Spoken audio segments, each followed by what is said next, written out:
ಭೋಗಿ ಹಬ್ಬದಂದು ಆಂಡಾಳ್ ಕಲ್ಯಾಣ ನಡೆಸುವಂತೆ ವರ್ಷಕ್ಕೊಂದ್ಸಲಿ ಈ ಭಾದ್ರವಾದ ಶುಕ್ಲ ಇದರಲ್ಲಿ ರುಕ್ಮಿಣಿ ಕಲ್ಯಾಣ ನಡೆಸಬೇಕು. ಇವತ್ತು ಬೆಳಗ್ಗೆ ರುಕ್ಮಿಣಿ ಕಲ್ಯಾಣ ಸಾಂಗವಾಗಿ ನೆರವೇರಿತು. ಭಾಗವತದ ದಶಮ ಸ್ಕಂದದ 53-54ನೇ ಅಧ್ಯಾಯದಲ್ಲಿ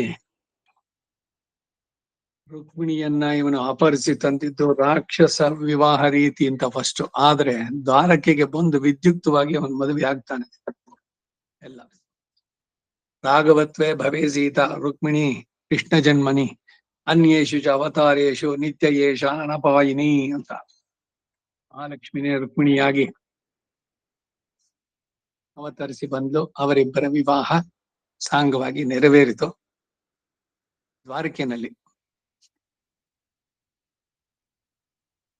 ಅಸ್ಮದ್ ಗುರುಭ್ಯೋ ನಮಃ, ಅಸ್ಮತ್ ಪರಮ ಗುರುಭ್ಯೋ ನಮಃ, ಅಸ್ಮತ್ ಸರ್ವ ಗುರುಭ್ಯೋ ನಮಃ, ಅಸ್ಮದ್ ಗುರು ಪರಂಪರಾಯೈ ನಮಃ.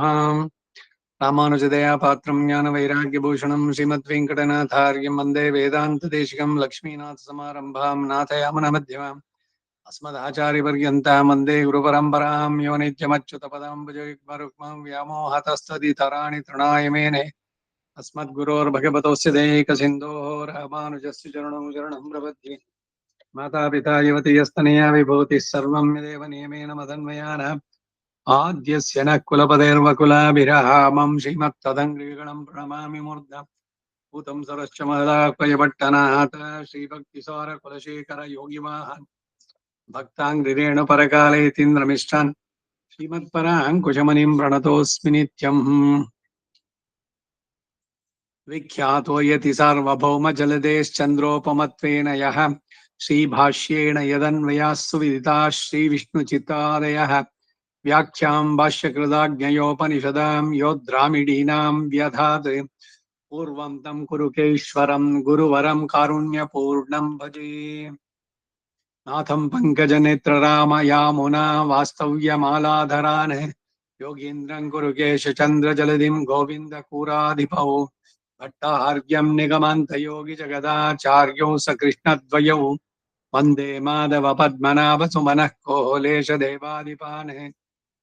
திருவருண்மால் சேனை முதலி ஷடகோபன்னாதமணி ஷீருய்ய கொண்டார் மணக்கார் நம்பி சென்றாம் ஆள வந்தார் குருமாலாதரர் குருகை பிறார் கண்பாம் எதிராஷத் கோவிந்தர் குரேஷர் பெரிய பட்டர் வேதாந்த முனிவர் இருக்கண்ணர் கண்புடையனம் பிள்ளை இவரீடளித்தற்கு ஏய்ந்த குரு மாதவர் பத்மநாபர் இவரருளாளர்த்தம் திருவடியுன்னிய தேவ பெருமாள் கை கொண்டருளும் திருமலையாழ்வார் பொன் பதங்கள் முன்பியன்னுள் சேர்ந்தனவே. பக்தாமிருதம் விஸ்வஜனானுமோதனம் சர்வார்த்ததம் ஸ்ரீ ஷடகோபமங்மயம் சஹஸ்ரஜாகோபனிஷத்சமாகமம் நமாம்யஹம் திராவிட வேதசாகரம். திருவழுதி நாடென்னும் தென்குருகூர் என்னும் மறுவினியவன் பொருணல் என்னும் அருமறைகள் அந்தாதி செய்தானடியினியே எப்பொழுதும் சிந்தியாய் நெஞ்சே தெளிந்து மனத்தாலும் வாயாலும் வன்குருகோர் பேணும் இனத்தார எல்லா திரைஞ்சேன் தனத்தாலும் ஏதும் குறவிலேன் இந்த ஷடகோபன் பாதங்கள் யாமுடைய பத்து. ஐந்த பெருங்கீர்த்தி ராமானுஜமுனிதன் வாய்ந்த மலர்பாதம் வணங்குயின்னே ஆய்ந்த பெரும் சீரார் ஷடகோபன் செந்தமிழ் வேதம் தரிக்கும் பேராத உள்ளம் பெறாம் வாந்தியளும் சோழமதிளரங்கர்வன் புகழ்மேல் ஆந்த தமிழ் மறைகளாயிரமும் ஈந்த முதல் தாய் ஷடகோபன் மைம்பால் வளர்த்த இதத்தாய் ராமானுஷன் மிக்க விரை நிலையம் மெய்யாமுயர் நிலையம் தக்க நெறியம் தடையாகி தொக்கியலும் ஊழ் வினையும் வாழ் வினையும் போதும் குருகயர்கோன் யாழினிஷ வேதத்தியல். நம்மாழ்வார் திருவடிகளே சரணம்.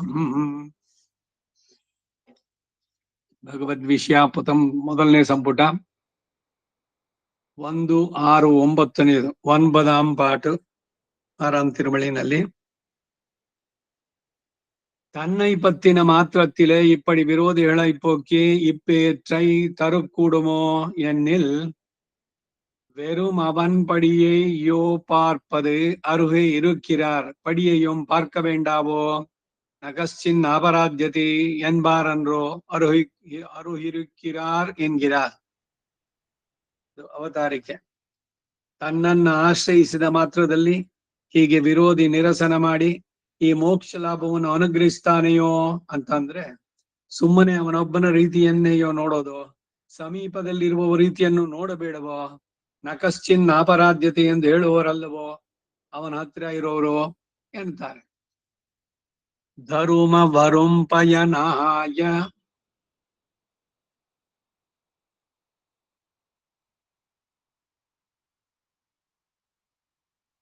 ಕೇಳ್ವನ್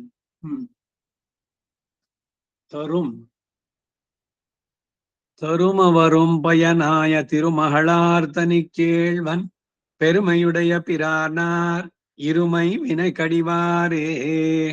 9ನೇ ಪಾಶುರ.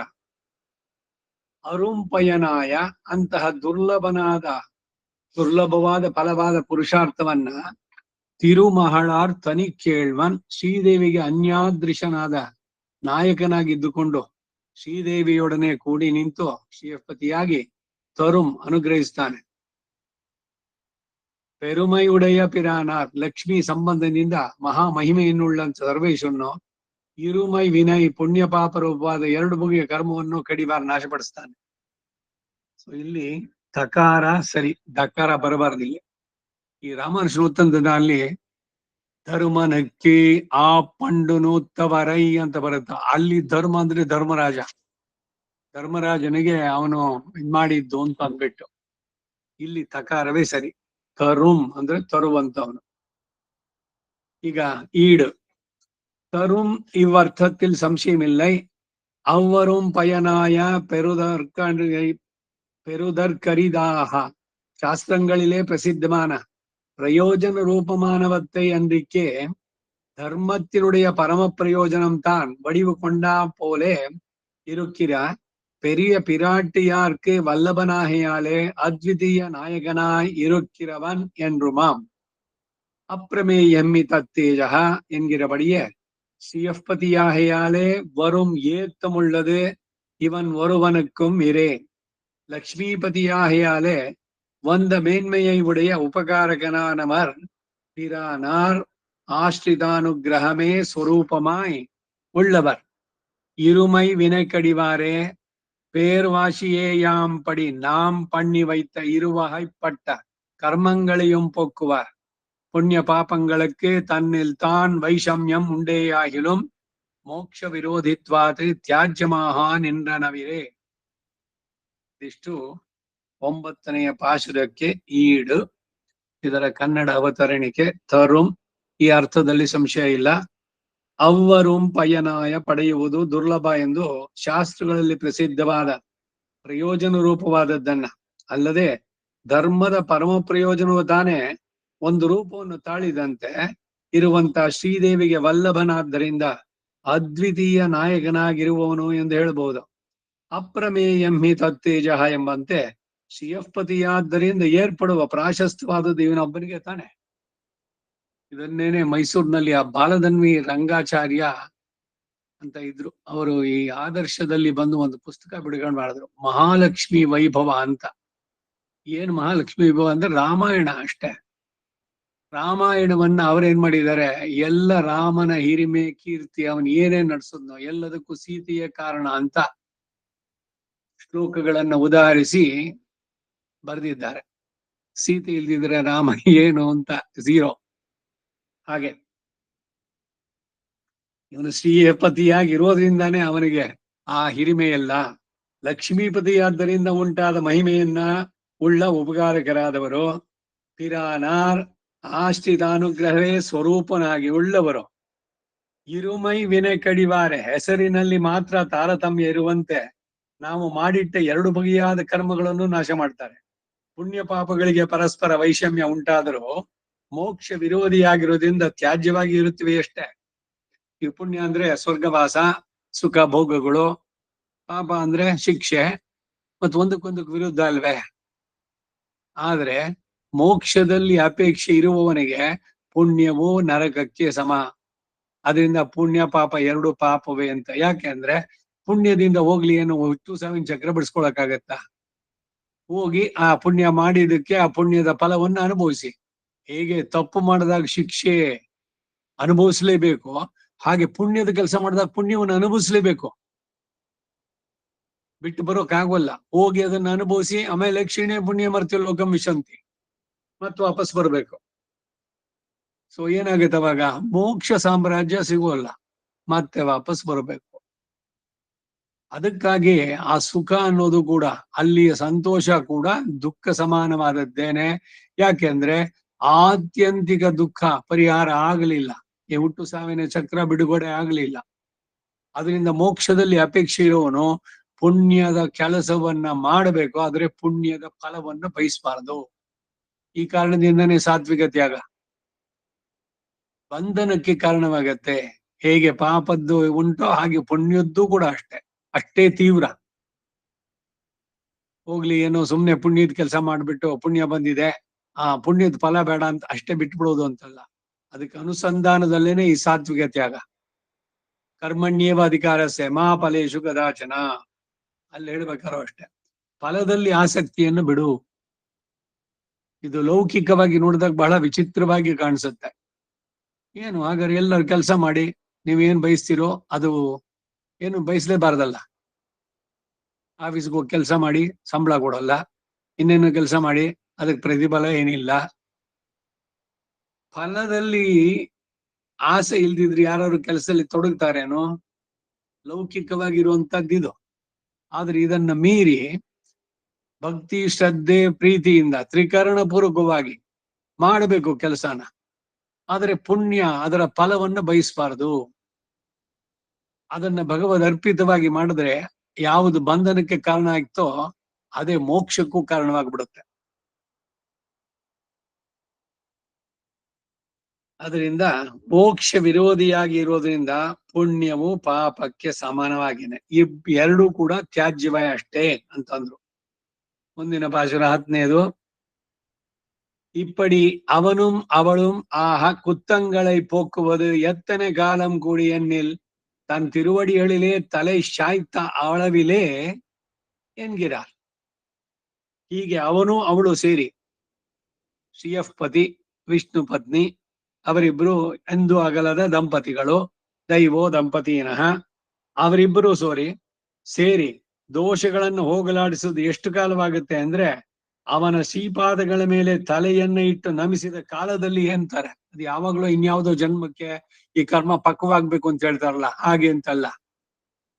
ಯಾವಾಗ ಇವನು ಶ್ರೀಯಃ ಪತಿ ಅವರಿಬ್ಬರ ದಂಪತಿಗಳ ದಿವ್ಯ ಚರಣಗಳಲ್ಲಿ ತಲೆಯನ್ನ ಇಟ್ಟು ನನ್ನನ್ನು ರಕ್ಷಿಸು ಅಂತ ಅವನಲ್ಲಿ ಶರಣಾದರೆ, ಆ ಶರೀರದ ಕೊನೆಯಲ್ಲೇನೆ, ಇನ್ನು ಬೇಗನೂ ಕೂಡ ಆಗ್ಬೋದು. ಇದೇನೆ ಆರ್ತ ಅಂಡ್ ದೃಪ್ತ ಪ್ರಪತ್ತಿಗಿರೋ ವ್ಯತ್ಯಾಸ.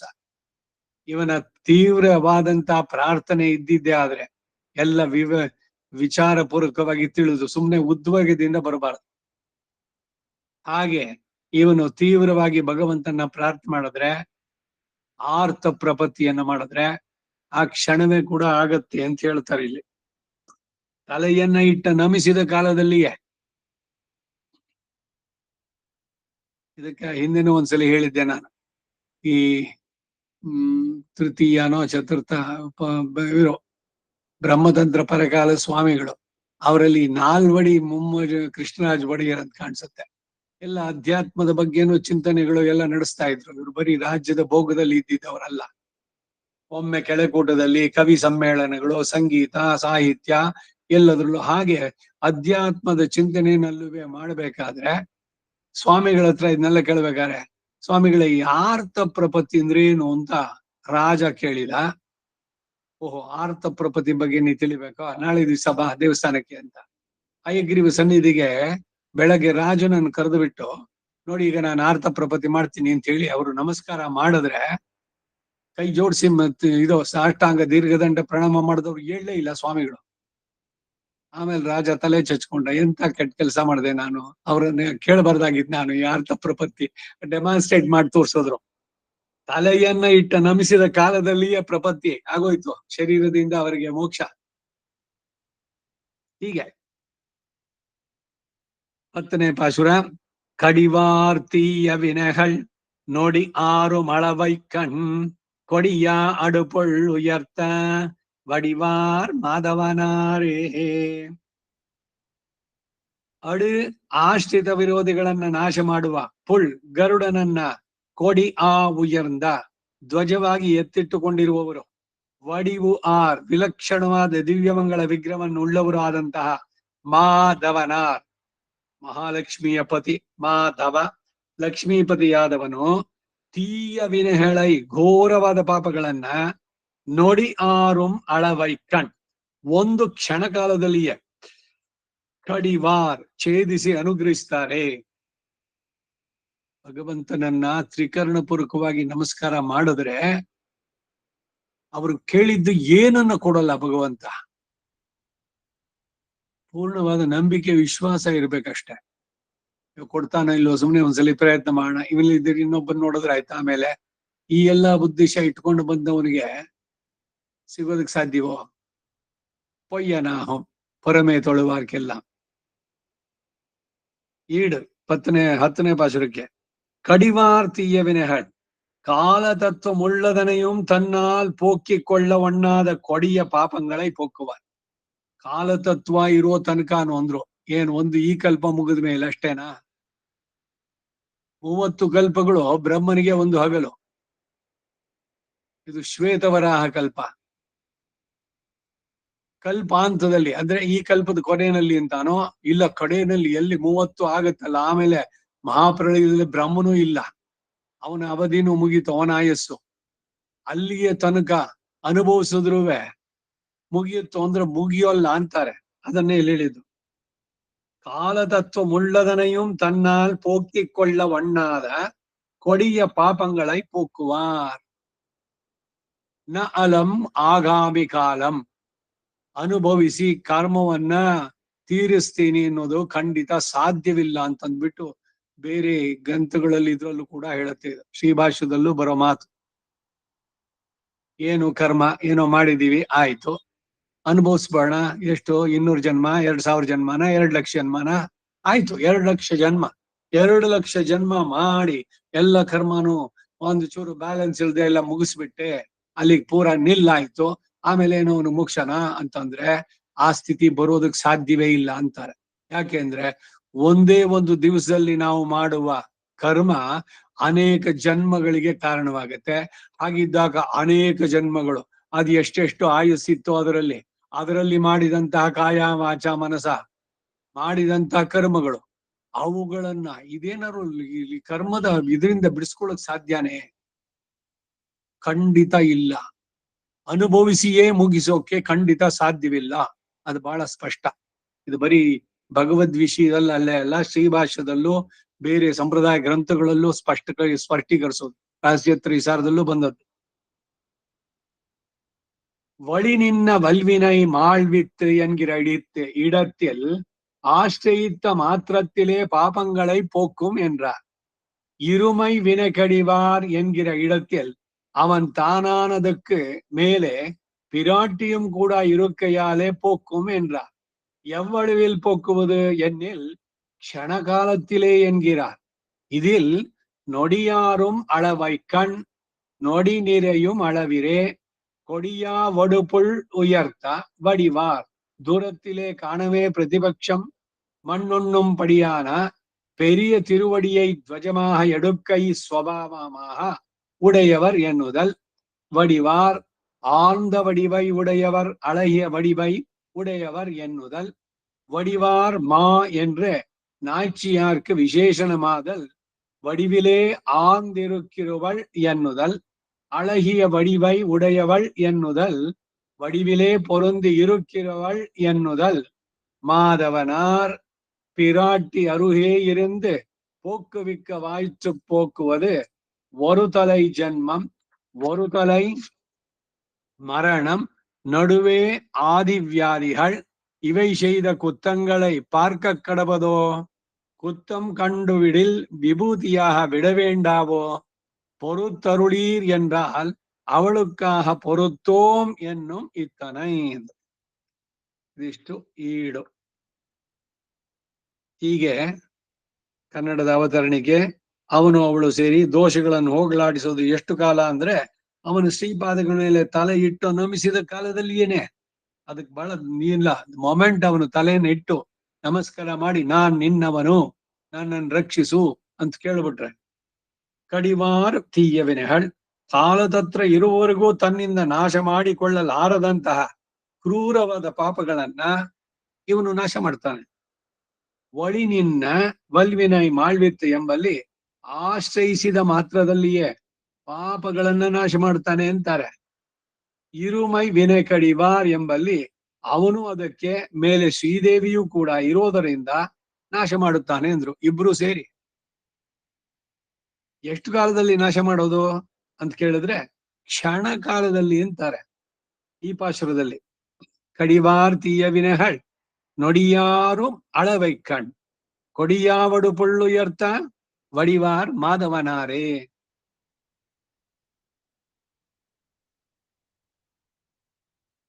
ಕೊಡಿಯಾವಡು ಪೊಳ್ಳು ಎರ್ತ ವಡಿವಾರ್, ತನ್ನನ್ನು ದೂರದಲ್ಲಿ ಕಂಡಾಗಲೇ ಪ್ರತಿಪಕ್ಷದವರು ಮಣ್ಣು ಮುಕ್ಕುವಂತಿರುವ ಗರುಡನನ್ನ, ಅವನ ಪರಾಕ್ರಮ, ಅದು ಪೆರಿಯ ತಿರುವಡಿ, ಅವನ ಶಕ್ತಿ ಸಾಮರ್ಥ್ಯಗಳು ಇವೆಲ್ಲ ಕಂಡೆ ಅವನನ್ನ ವಾಹನವಾಗಿಯೋ ಮಿತ್ರನನ್ನಾಗಿಯೋ ಧ್ವಜವನ್ನಾಗಿಯೋ ಮಾಡಿಟ್ಕೊಂಡಿದ್ದು.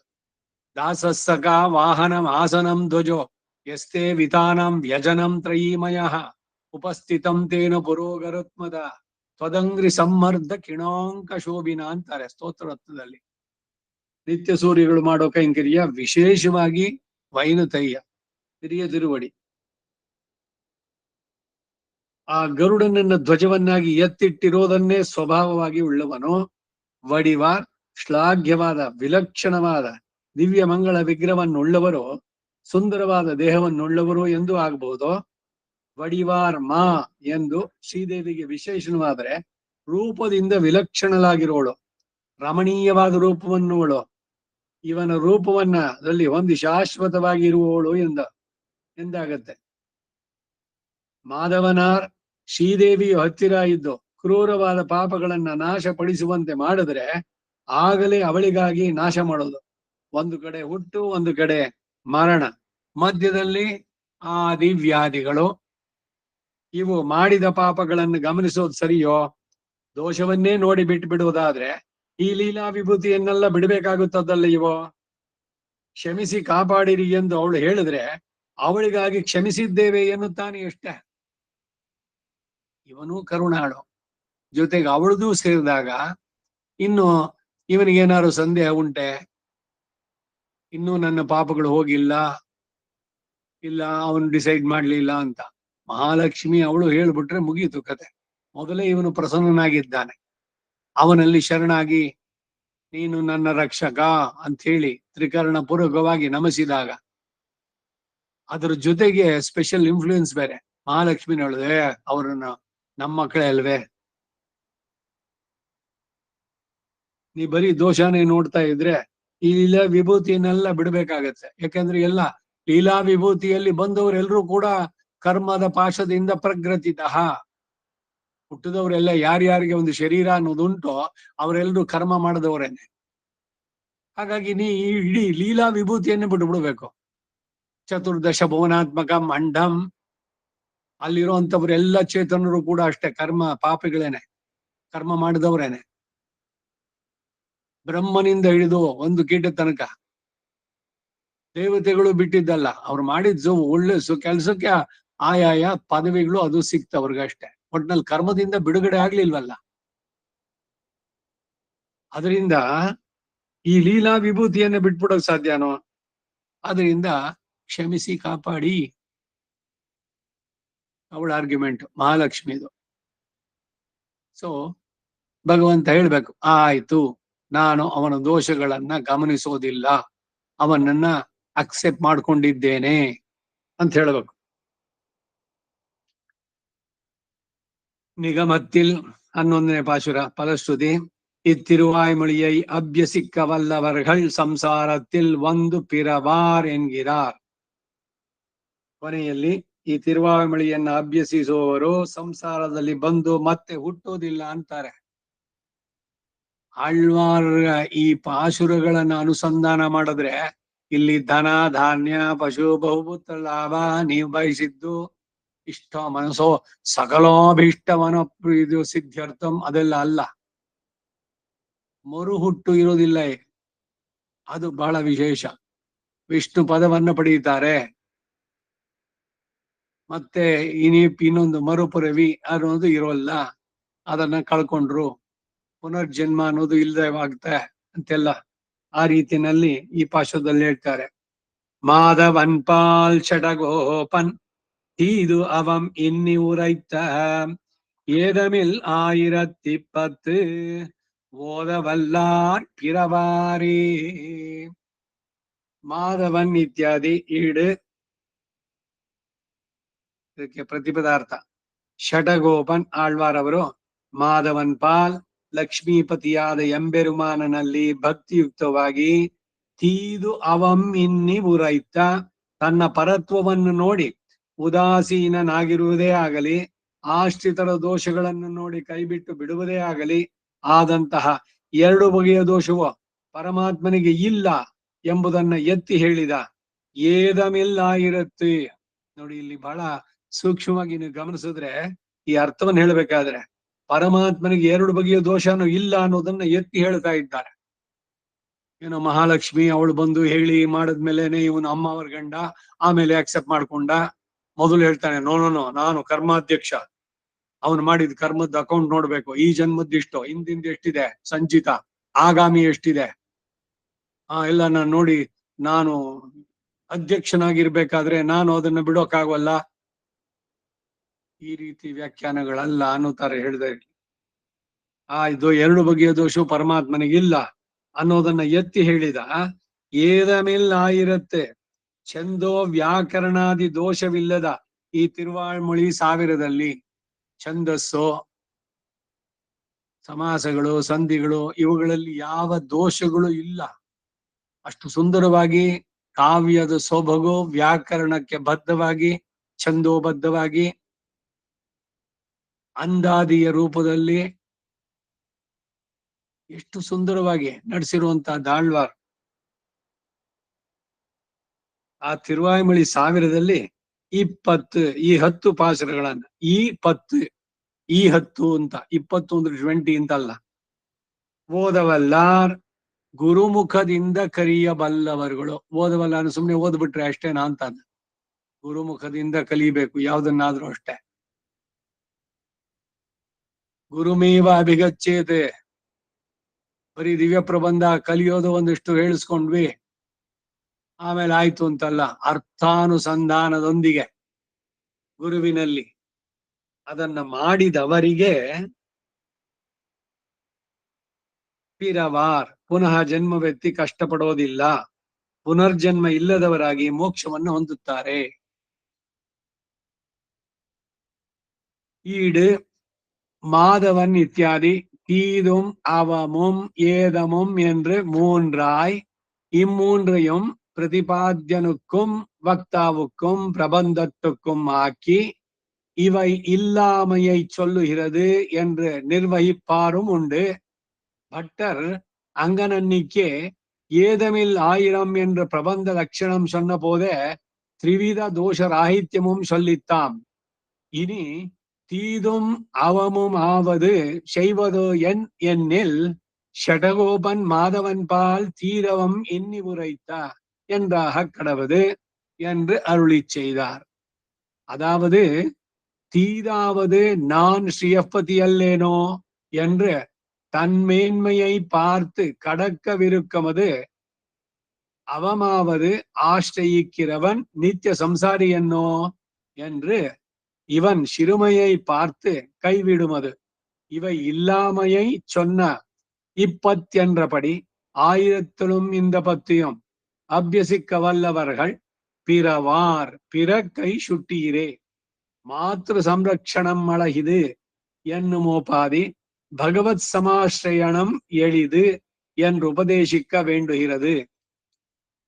இத்திருவாய்மொழியை அபியசிக்க வல்லவர்கள் உபதேச நிரபேட்சமாக சம்சார சம்பந்தம் அத்து பகவத் அனுபவமே யாத்திரையாம்படி இருக்கிறவர்களோட கூடி ಅನುಭವಿக்க பெறுவர்கள் என்கிறார்.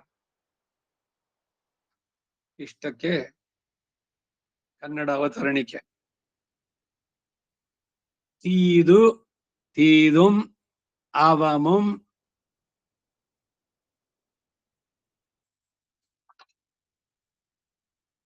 ಮಾಧವನ್ ಇತ್ಯಾದಿ. ತೀದುಂ ಅವಮಂ ಏದಮಂ ಎಂದು ಮೂರಾಗಿ ಈ ಮೂವರನ್ನು ಪ್ರತಿಪಾದ್ಯನಾದ ಪರಮಾತ್ಮನಿಗೋ ಇದನ್ನು ಹೇಳಿದ ಆಳ್ವಾರವರಿಗೋ ಪ್ರಬಂಧವನ್ನ ಅನ್ವಯಿಸಿ ಈ ಮೂರಕ್ಕೂ ಈ ದೋಷಗಳು ಇಲ್ಲದದ್ದನ್ನ ಹೇಳುತ್ತದೆ ಎಂದು ನಿರ್ವಹಿಸುವವರು ಉಂಟು.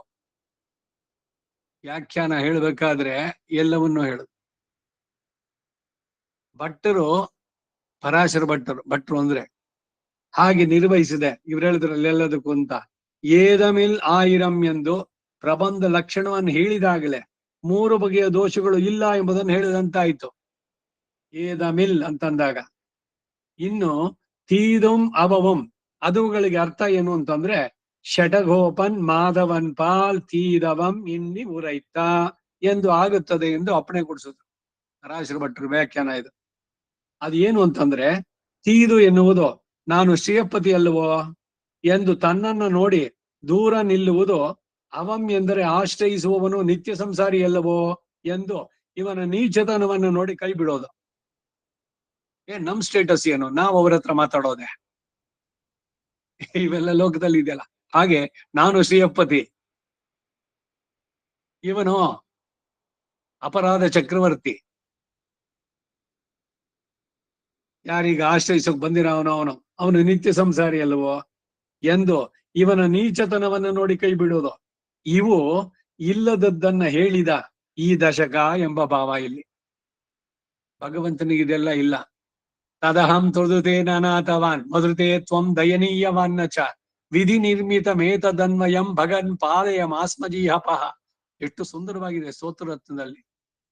ನಿನ್ನಂತಹ ದಯಾನಿಧಿ ಇಲ್ಲ, ನನ್ನಂತಹ ಅತಿ ದಯನೀಯವಾದವನು, ನಿನ್ನ ದಯೆಗೆ ಅನುಗುಣವಾದಂತ ನನಗಿಂತ ಕೀಳಾದವನು ಈ ಪ್ರಪಂಚದಲ್ಲಿ ಹುಡುಕಿದ್ರು ಸಿಗೋಲ್ಲ ನಿನಗೆ.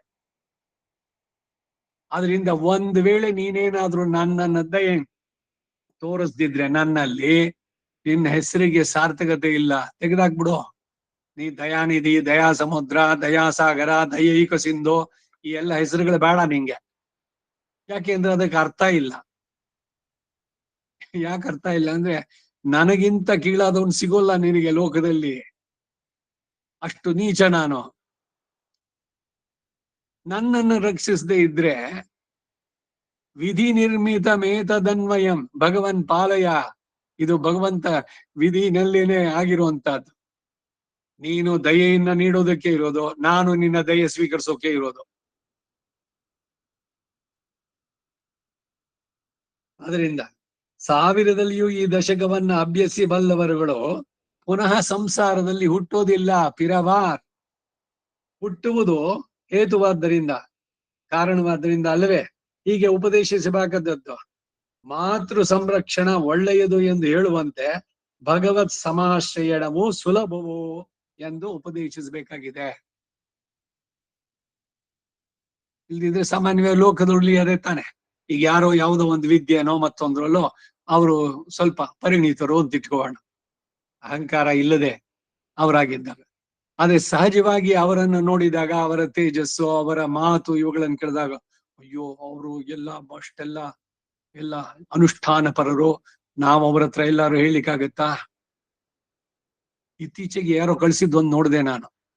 ಮದುವೆ ಸೆಟ್ಲ್ ಆಯ್ತಂತೆ, ಎಲ್ಲ ಆಯ್ತು, ವಿವಾಹಕ್ಕೆ ನಿರ್ಧಾರ ಆಯ್ತು, ಡೇಟು ಎಲ್ಲಾನು ಸರಿ. ಹುಡುಗ ಹುಡುಗಿ ಇವರುಗಳು ಮದುವೆಗೆ ಮೊದಲು ಮಾತಾಡೋದು ಇದೆಲ್ಲ ಇದೆಯಲ್ಲ. ಹುಡುಗನಿಗೆ ಫೋನ್ ಮಾಡದ್ಲಂತೆ, ಅವನ್ ಫೋನ್ ತಗೊಳ್ಳಿಲ್ಲ, ಅದ್ ಹಿಂಗಾಗ್ತಾ ಇತ್ತು. ಆ ಹುಡುಗನ ತಂದೆ ತಾಯಿ ತಗೊಂಡು ಅವನು ಸಂಧ್ಯಾವನ್ನೇ ಮಾಡ್ತಾ ಇದ್ದಾನಮ್ಮ, ನೀನು ಇನ್ನೊಂದ್ ಸ್ವಲ್ಪ ಹೊತ್ತು ಬಿಟ್ಟು ಆಮೇಲೆ ಮಾಡು ಅಂತ. ಎಲ್ಲ ನಿರ್ಧಾರ ಆಗಿದೆ. ಆ ಹುಡುಗಿ ತಾಯಿ ಆಮೇಲೆ ಫೋನ್ ಮಾಡ್ತಾರಂತೆ, ಇಲ್ಲ ಈ ಸಂಬಂಧ ಎಂಗೇಜ್ಮೆಂಟ್ ಆಗೋಗಿದೆ. ಏನ್ ಕಾರಣ ಅಂದ್ರೆ ಹುಡುಗ ಸಂಧ್ಯಾವನ್ನೇ ಮಾಡ್ತಿದ್ದಾನೆ. ಅಯ್ಯೋ ಅಷ್ಟೆಲ್ಲ ಇಟ್ಕೊಂಡ್ಬಿಟ್ರೆ ನಮ್ಮ ಮಕ್ಕಳಿಗೆ ಇದೆಲ್ಲ ಆಗೋದಿಲ್ಲ, ಸೊ ಅದರಿಂದ ಬಿಟ್ಬಿಡೋಣ. ಎಂಗೇಜ್ಮೆಂಟ್ ಆಗಿ ಛತ್ರನು ಬುಕ್ ಮಾಡ್ಸಾಗಿತ್ತು. ಈ ಎಲ್ಲ ಕತೆಗಳು ಈ ತರದ್ದೆಲ್ಲ ಬರ್ತಾ ಇದೆಯಲ್ಲ. ನಮ್ಮ ಇದು ಎಲ್ಲಿ ಹೋಗ್ತಾ ಇದೆ ಅಂತ. ನಮ್ಮವರೇ ನಮ್ಮ ಕೊಡಲಿ ಕಾವಾದ್ರೆ ಧರ್ಮ ಆಚರಣೆ ಇಟ್ಕೊಂಡ್ರೆ ದೊಡ್ಡ ತಪ್ಪೆ. ಈ ಸ್ಥಿತಿಗೆ ಬಂದ್ರೆ, ಇದು ನನಗೂ ಕೂಡ ಆಗಿದ್ದು 30-40 ವರ್ಷದಿಂದ. ಯಾರೋ ಆದರ್ಶದಲ್ಲಿರೋರ, ಓ ಅಯ್ಯೋ ಅವ ಎಲ್ಲ ನಮ್ಮ ಮಡಿ ಆಚಾರೋ, ಅವಳಾತಕ್ ನಂಪಣ್ಣ ಆರ್ದಿಲ್ಲ. ತಂದೆ ತಾಯಿ ಮಕ್ಕಳಿಗೆ ನಿನ್ ಪುಣ್ಯ ಅವ್ರ ಮನೆ ಸೇರೋದಾದ್ರೆ ಅವ್ರ ಜೊತೆಗೆ ಅನುಸರಿಸ್ಕೊಂಡು ಹೋಗು ಅನ್ನೋ ಬುದ್ಧಿ ಇಲ್ವೇ ಹಿರಿಯರಿಗೆ? ಅಯ್ಯೋ ಬೇಡ ಬೇಡ, ನಾವು ಬಹಳ ಇದಾಗಿ ಬೆಳೆಸಿದ್ದೇವೆ, ಅವಳು ಏನ್ ಕೇಳಿದ್ರು ಇಲ್ಲ ಅಂತ ಅನ್ನೋದು ಇಲ್ಲ ನಮ್ಮಲ್ಲಿ. ಮೋಹದ ಪರಾಕಾಷ್ಠೆಯ ಮೂರ್ಖತನದಲ್ಲಿ ಮಕ್ಕಳ ಬಾಳನ್ನ ಹಾಳು ಮಾಡ್ತಾ ಇರುವಂತ ಪಿತೃಗಳು ಇವಾಗ.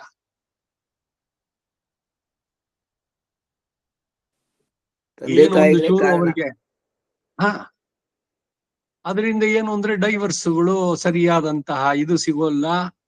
ಕಡೆಗೇನು ಅಂದ್ರೆ ದಾರುಣವಾಗತ್ತೆ. ಕಡೆಯಲ್ಲಿ ಅನ್ಕೊಳ್ತಾರೆ, ಅಯ್ಯೋ ಅವ್ರ ಮನೆಗ್ ಸೇರ್ಸಿದ್ರೆ ಬಹಳ ಚೆನ್ನಾಗಿರೋದನ್ನ ಉದ್ಧಾರವಾಗ್ತಿದ್ಲು.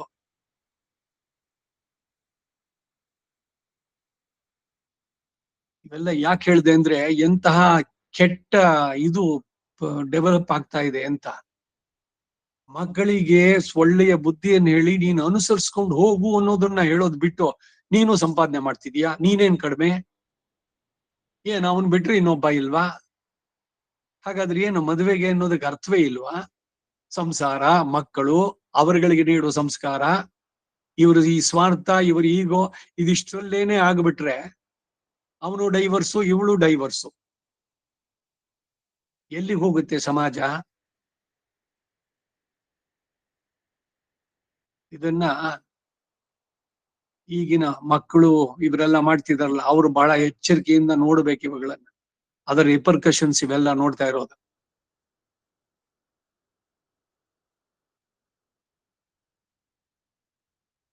ಈ ತಿರುವಾಳ್ಮಳಿಯನ್ನ ಅಭ್ಯಸಿಸಬಲ್ಲವರುಗಳು ಉಪದೇಶ ನಿರಪೇಕ್ಷವಾಗಿ ಸಂಸಾರ ಸಂಬಂಧವನ್ನ ಕಳೆದುಕೊಂಡು ಭಗವದ್ ಅನುಭವವೇ ನಿತ್ಯವಾಗಿರುವವರನ್ನೇ ಸೇರಿ ಅನುಭವಿಸುವ ಭಾಗ್ಯ ಹೊಂದುತ್ತಾರೆ.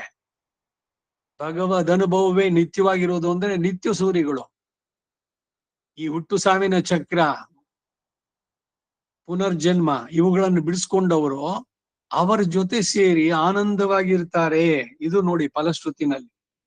ಈಗ ಈ 10 ಉಪಾಚಾರಗಳನ್ನ ಸಮ್ಮರೈಸ್ ಮಾಡಿ ಹೇಳುವಂತದ್ದು. முதல் பாட்டில் ஆශ්‍රயிக்கும் அவனுக்கு திரவிய நியதி இல்லை என்னார். 2ஆம் பாட்டில் அதிகாரி நியதி இல்லை என்றார்.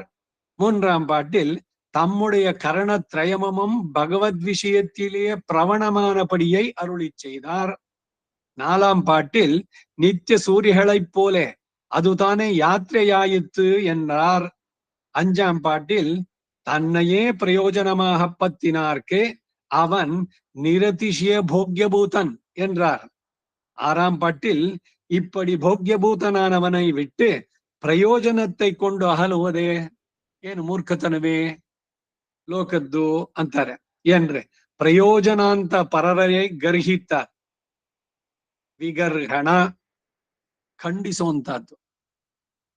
ಯಥಾಶಕ್ತಿಂ ವಿಗರ್ಹೀತ ಅಂತ ಒಂದ್ ಮಾತು ನಮ್ ಗುರುಗಳು ಹೇಳ್ತಾ ಇದ್ರು. ಶಾಸ್ತ್ರಕ್ಕೆ ಯಾರಾದ್ರೂ ವಿರುದ್ಧವಾಗಿ ಹೇಳಿದ್ರೆ ಬಿಡುವಾರ ಸುಮ್ನೆ ಅವ್ರನ್ನ ಅಡಗಿಡ್ಸ್ಬಿಡ್ಬೇಕು ಅಂತ.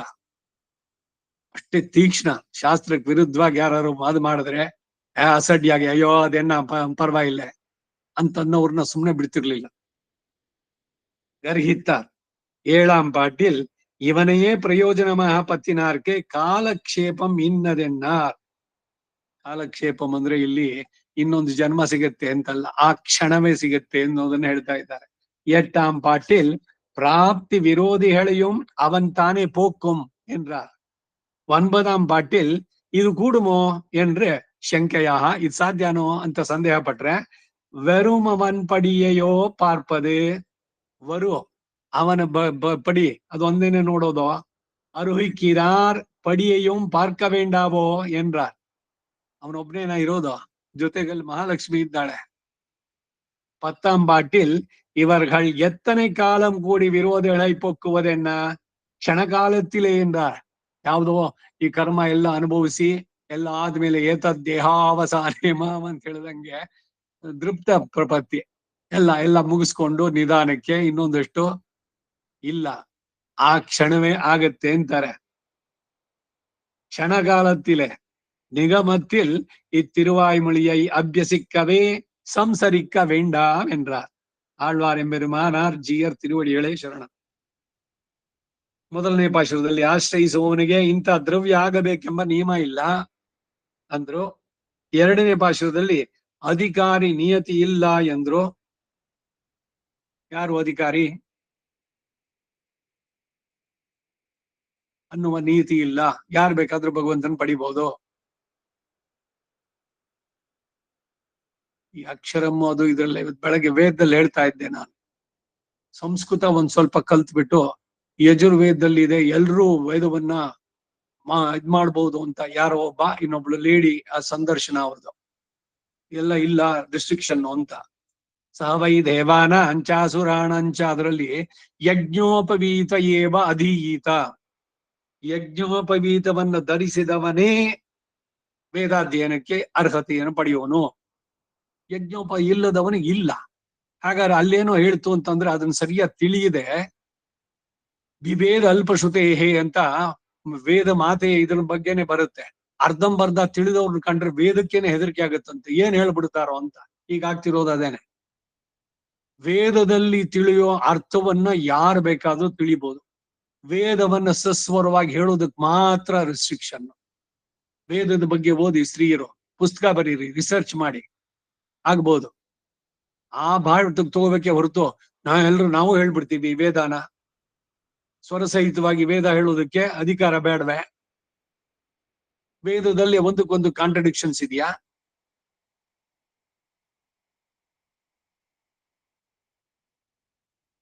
ಯಜ್ಞೋಪವೀತ ಏವಂ ಅಧೀಯಿತ, ಇದು ಅಲ್ಲಿ ಸ್ಟೇಟ್ಮೆಂಟ್ ವೇದವನ್ನ ಕಲಿಯೋದಕ್ಕೆ. ಇದಕ್ಕೇನೆ ಆ ಉದಾಹರಣೆ ಹಿಂದೆ ಹೇಳಿದ್ನಲ್ಲ, ಅದನ್ನೇ ಮತ್ತೆ ನೆನಪಿಸ್ತಾ ಇದ್ದೀನಿ. ಬುಕ್ ಸ್ಟೋರ್ಸ್ ಹೋಗಿ ಸಿಗುತ್ತೆ, ಎಲ್ಲ ಮೆಡಿಕಲ್ ಬುಕ್ ಸಿಗುತ್ತೆ, ಇಂಜಿನಿಯರಿಂಗ್ ಎಲ್ಲದನ್ನು ಮನೆಯನ್ನು ಕುತ್ಕೊಂಡು ಓದ್ಬಿಡಿ, ಬೋರ್ಡ್ ಹಾಕೊಳ್ಳಿ, ನಾನು ಇಂಜಿನಿಯರು, ನಾನ್ ಡಾಕ್ಟರು, ನಾನ್ ಲಾಯರು ಅಂತ. ಸಾಧ್ಯವಾಗುತ್ತೋ? ಅದಕ್ಕೆ ಯೋಗ್ಯತೆ ಏನು, ಅರ್ಹತೆ ಏನು?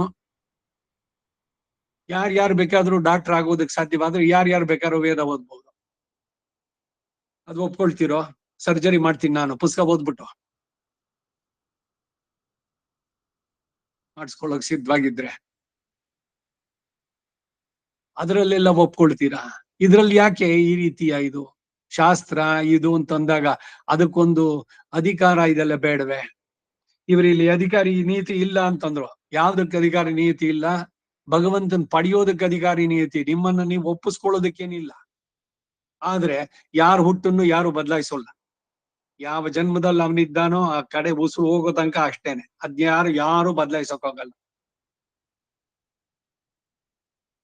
ಏನು ಅಂದ್ರೆ ಈ ಶರೀರ, ಅದ್ ಯಾವ ಶರೀರವೇ ಆಗ್ಲಿ, ಬ್ರಾಹ್ಮಣ, ಕ್ಷತ್ರಿಯ, ವೈಶ್ಯ, ಶೂದ್ರ, ಕಡೆಗೆ ಪ್ರಾಣಿ, ತಿರ್ಯಕ್ಕೂ ಭಗವಂತನಲ್ಲಿ ಶರಣಾಗಿದ್ದಾದ್ರೆ ಆ ಶರೀರದ ಕಡೆನಲ್ಲೇ ಮೋಕ್ಷ. ಇದು ರಾಮಾನುಜರು ಹೇಳಿದ ಮಾತು. ಎಲ್ಲರಿಗೂ ಅವಕಾಶ ಇದೆ ಮೋಕ್ಷಕ್ಕೆ ಅಂತ. ಅದನ್ನ ತೆಗೆದು ಏನೇನೋ ತಿರುಗಿಸಿ ಅಧ್ವಾನ ಮಾಡಿ ಜಾತಿ ಪದ್ಧತಿಯನ್ನೇ ತೆಗೆದು ಬಿಟ್ರು.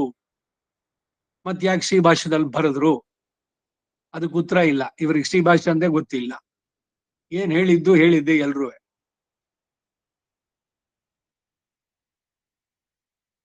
ಅಧಿಕಾರಿ ನಿಯತಿ ಇಲ್ಲ ಭಗವಂತನನ್ನ ಅಪ್ರೋಚ್ ಮಾಡೋಕೆ. ಮೂರನೇ ಪಾಶುರದಲ್ಲಿ ತಮ್ಮ ಕರ್ಣತ್ರಯವೂ ಭಗವದ್ ವಿಷಯದಲ್ಲಿ ಪ್ರವಣವಾದ ರೀತಿಯನ್ನು ಅಪ್ಪಣೆ ಕೊಡಿಸಿದ್ರು. ಕಾಯ, ವಾಚ, ಮನಸ ತ್ರಿಕರಣ ಪೂರ್ವಕವಾಗಿ ಭಗವಂತ ಅವರನ್ನ ಆವರಿಸ್ಬಿಟ್ಟಿದ್ದಾನೆ. ಕೃಷ್ಣೇ ತಿಷ್ಠತಿ ಸರ್ವಮೇತದಖಿಲಂ, ಹೇ ಕೃಷ್ಣ ರಕ್ಷಸ್ವಮ.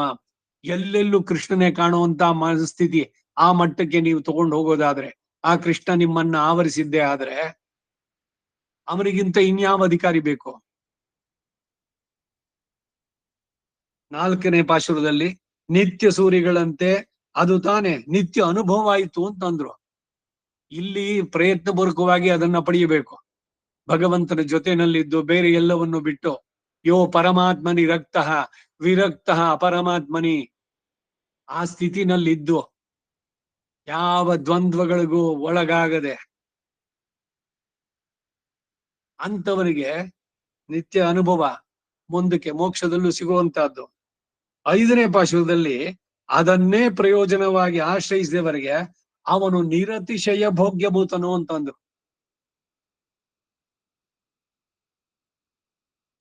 ಕೃಷ್ಣ ರುಕ್ಮಿಣಿ ಉದ್ವಾಹ ಇವತ್ತು ಅಂತ ಹೇಳಿದೆ.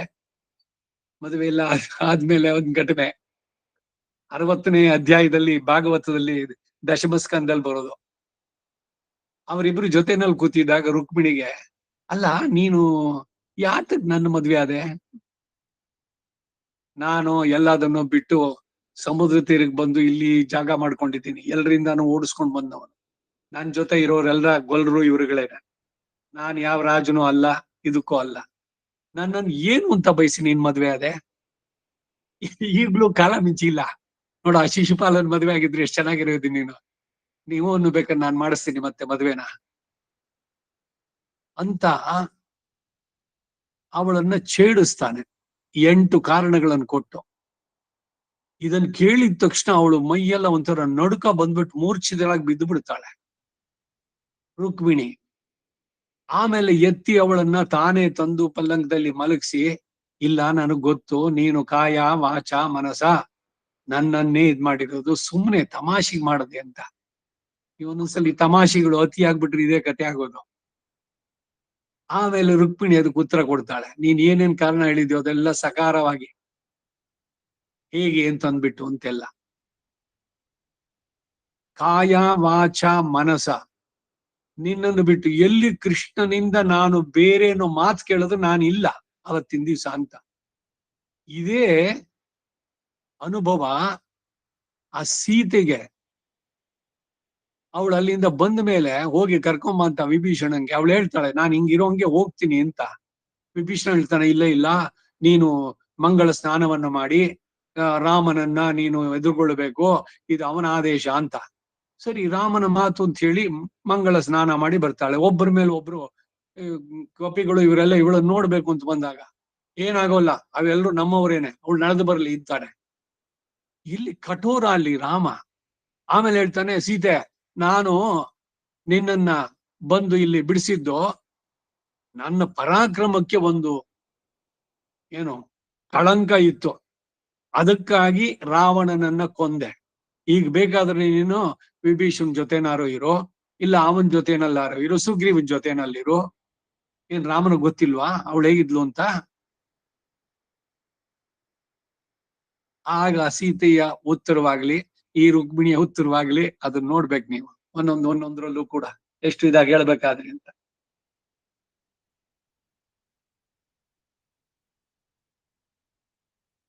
ಐದನೇ ಪಾಶುರದಲ್ಲಿ ಅವನ್ನೇ ಪ್ರಯೋಜನವಾಗಿ ಆಶ್ರಯಿಸಿದವರೆಗೆ ಅವನು ನಿರತಿಶಯ ಭೋಗ್ಯಭೂತನು ಅನ್ನೋತಂದ್ರು. 6ನೇ ಪಾಶುರದಲ್ಲಿ ಹೀಗೆ ಭೋಗ್ಯಭೂತನಾದವನನ್ನ ಬಿಟ್ಟು ಪ್ರಯೋಜನಾಂತರವನ್ನ ಹೊಂದ್ಬಿಟ್ಟು ಹೊರಟು ಹೋಗೋರುಂಟೆ ಎಂದು ಭಕ್ತಿಯಿಂದ ಇದು ಧ್ರುವನ ಉದ್ಗಾರ.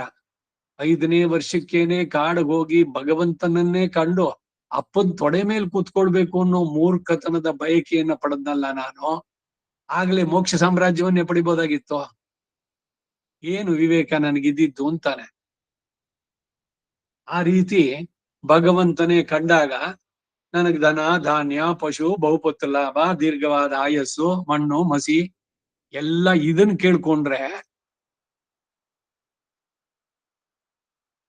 ಪ್ರಯೋಜನಾಂತ ಪರರನ್ನ ನಿಂದಿಸುತ್ತಾರೆ. ಇದ್ರಲ್ಲಿ ಭಗವಂತನನ್ನ ಭಕ್ತಿಯಿಂದ ಮಾಡಿದ್ದೀರಿ, ಪ್ರಾರ್ಥನೆ ಮಾಡಿದ್ದೀರಿ, ಏನ್ ಕೇಳ್ಬೇಕ ಅವನ್ನ? ಯತ್ ಶ್ರೇಯಸ್ಯಾತ್ ನಿಶ್ಚಿತಂ ಬ್ರೂಹಿ ತನ್ಮೇ ಶಿಷ್ಯಸ್ತೇಹಂ ಶಾದಿಮಾಂ ತ್ವಾಂ ಪ್ರಪನ್ನಂ ಶಿಷ್ಯಾತೇಹಂ ಶಾದಿಮಾಂ ತ್ವಾಂ ಪ್ರಪನ್ನಾಂ. ಸ್ತ್ರೀಯರು ಹೇಳ್ಬೇಕಾದ್ರೆ, ನನಗೆ ಆತ್ಮಕ್ಕೆ ಇದಕ್ಕೆ ಯಾವುದು ಶ್ರೇಯಸ್ಕರವೋ ಅದನ್ನ ನೀ ನಿರ್ಧಾರ ಮಾಡಿ ತಿಳಿಸು. ನಾನ್ ಕೇಳೋದು ಮಣ್ಣದು.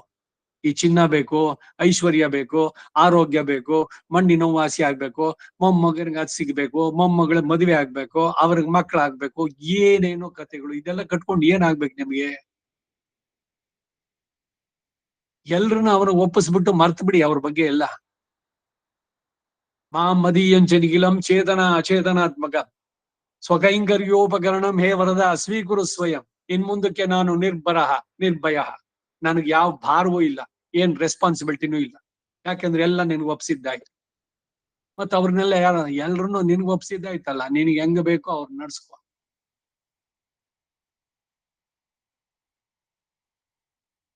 ಹಾಗ ಅವ್ರನ್ನ ಒಪ್ಸಿದಾಗ ಭಗವಂತ ಏನು ಅವ್ರನ್ನೆಲ್ಲ ಹಾಳಾಗೋಂತ ಮಾಡ್ತಾನೇನು? ನನ್ನನ್ನು ಸೇರಿಸ್ಕೊಂಡು ನಾನು ಮಾಂ ಮದೀಯಂಚನಿಗಿಲ,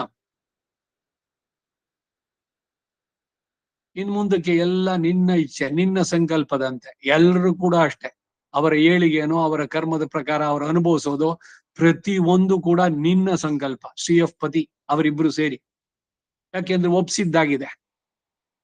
ಹಾಗೆ ಒಪ್ಪಿಸ್ಬಿಟ್ಟು ಮರ್ತು ಬಿಡ್ಬೇಕು. ಇದು ನಿಜವಾದಂತಹ ಡಿಟ್ಯಾಚ್ಮೆಂಟ್. ಅದು ಬರಬೇಕು. ಅದು ಬಿಟ್ಟು ಪ್ರಯೋಜನಾಂತರವನ್ನ ಹೊಂದ್ಬಿಟ್ಟು ಹೊರಟೋಗೋದುಂಟೆ ಅಂತ. ಪ್ರಯೋಜನಾಂತರ ಅಂದ್ರೆ ಪ್ರಯೋಜನ ಪ್ರಧಾನ ಯಾವುದು? ಭಗವಂತನೇ ಪಡೆಯೋದು. ಅವನನ್ನು ಬಿಟ್ಟು ಬೇರೆ ಏನೇನೋ ಕೇಳಿದಿರಲ್ಲ, ಅಂತವರನ್ನ ನಿಂದಿಸಿದ್ರು 6ನೇ ಪಾಶುರದಲ್ಲಿ.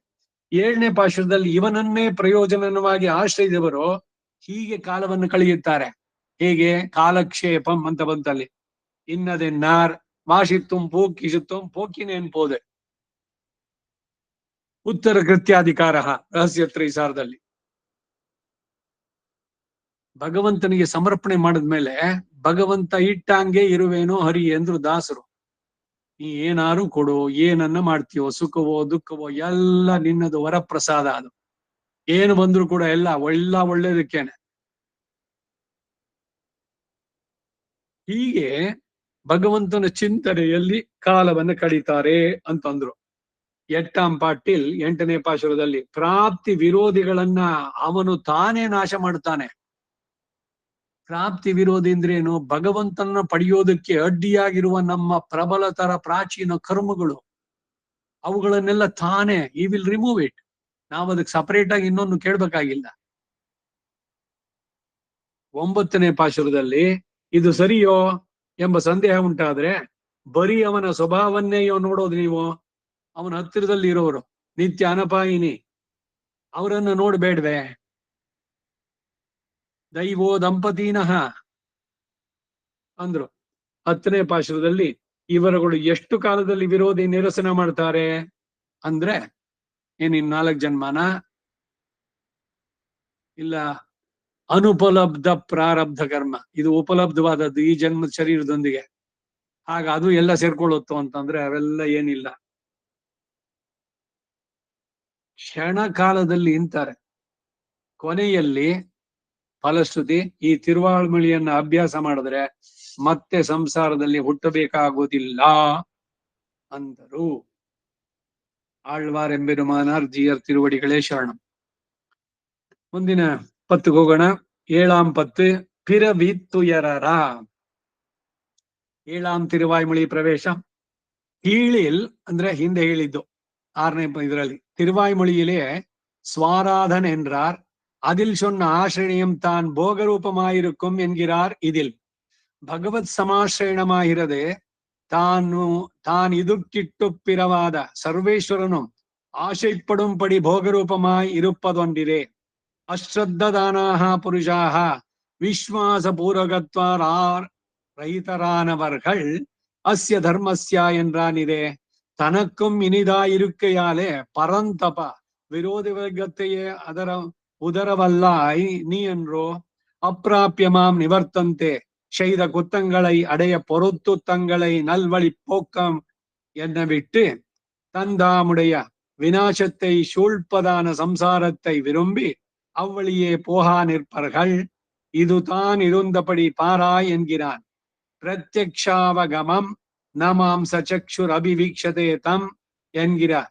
நான் பிரத்யக்ஷ பூதனானவன், தர்மியம் நம்மை காண்கை ஒரு தலையானால் அதர்மியமானாலும் மேல் விழ வேணும் இதங்க நன்னிக்கே. தர்மாதனபேதுமமாயிருக்கும் சுசுகம் கர்த்தும் ஸ்மர்த்தவ்ய விஷய சாரஸ்யத்தாலே தானும் போகரூபமாயிருக்கும் அவ்யயம் கோலின பலங்களை கொடுக்கு செய்தேயும் ஒன்றும் செய்யதோமாய் நம் நெஞ்சிலே கிடக்கையாலே தான் முதல் அழியாதே கிடக்கும்.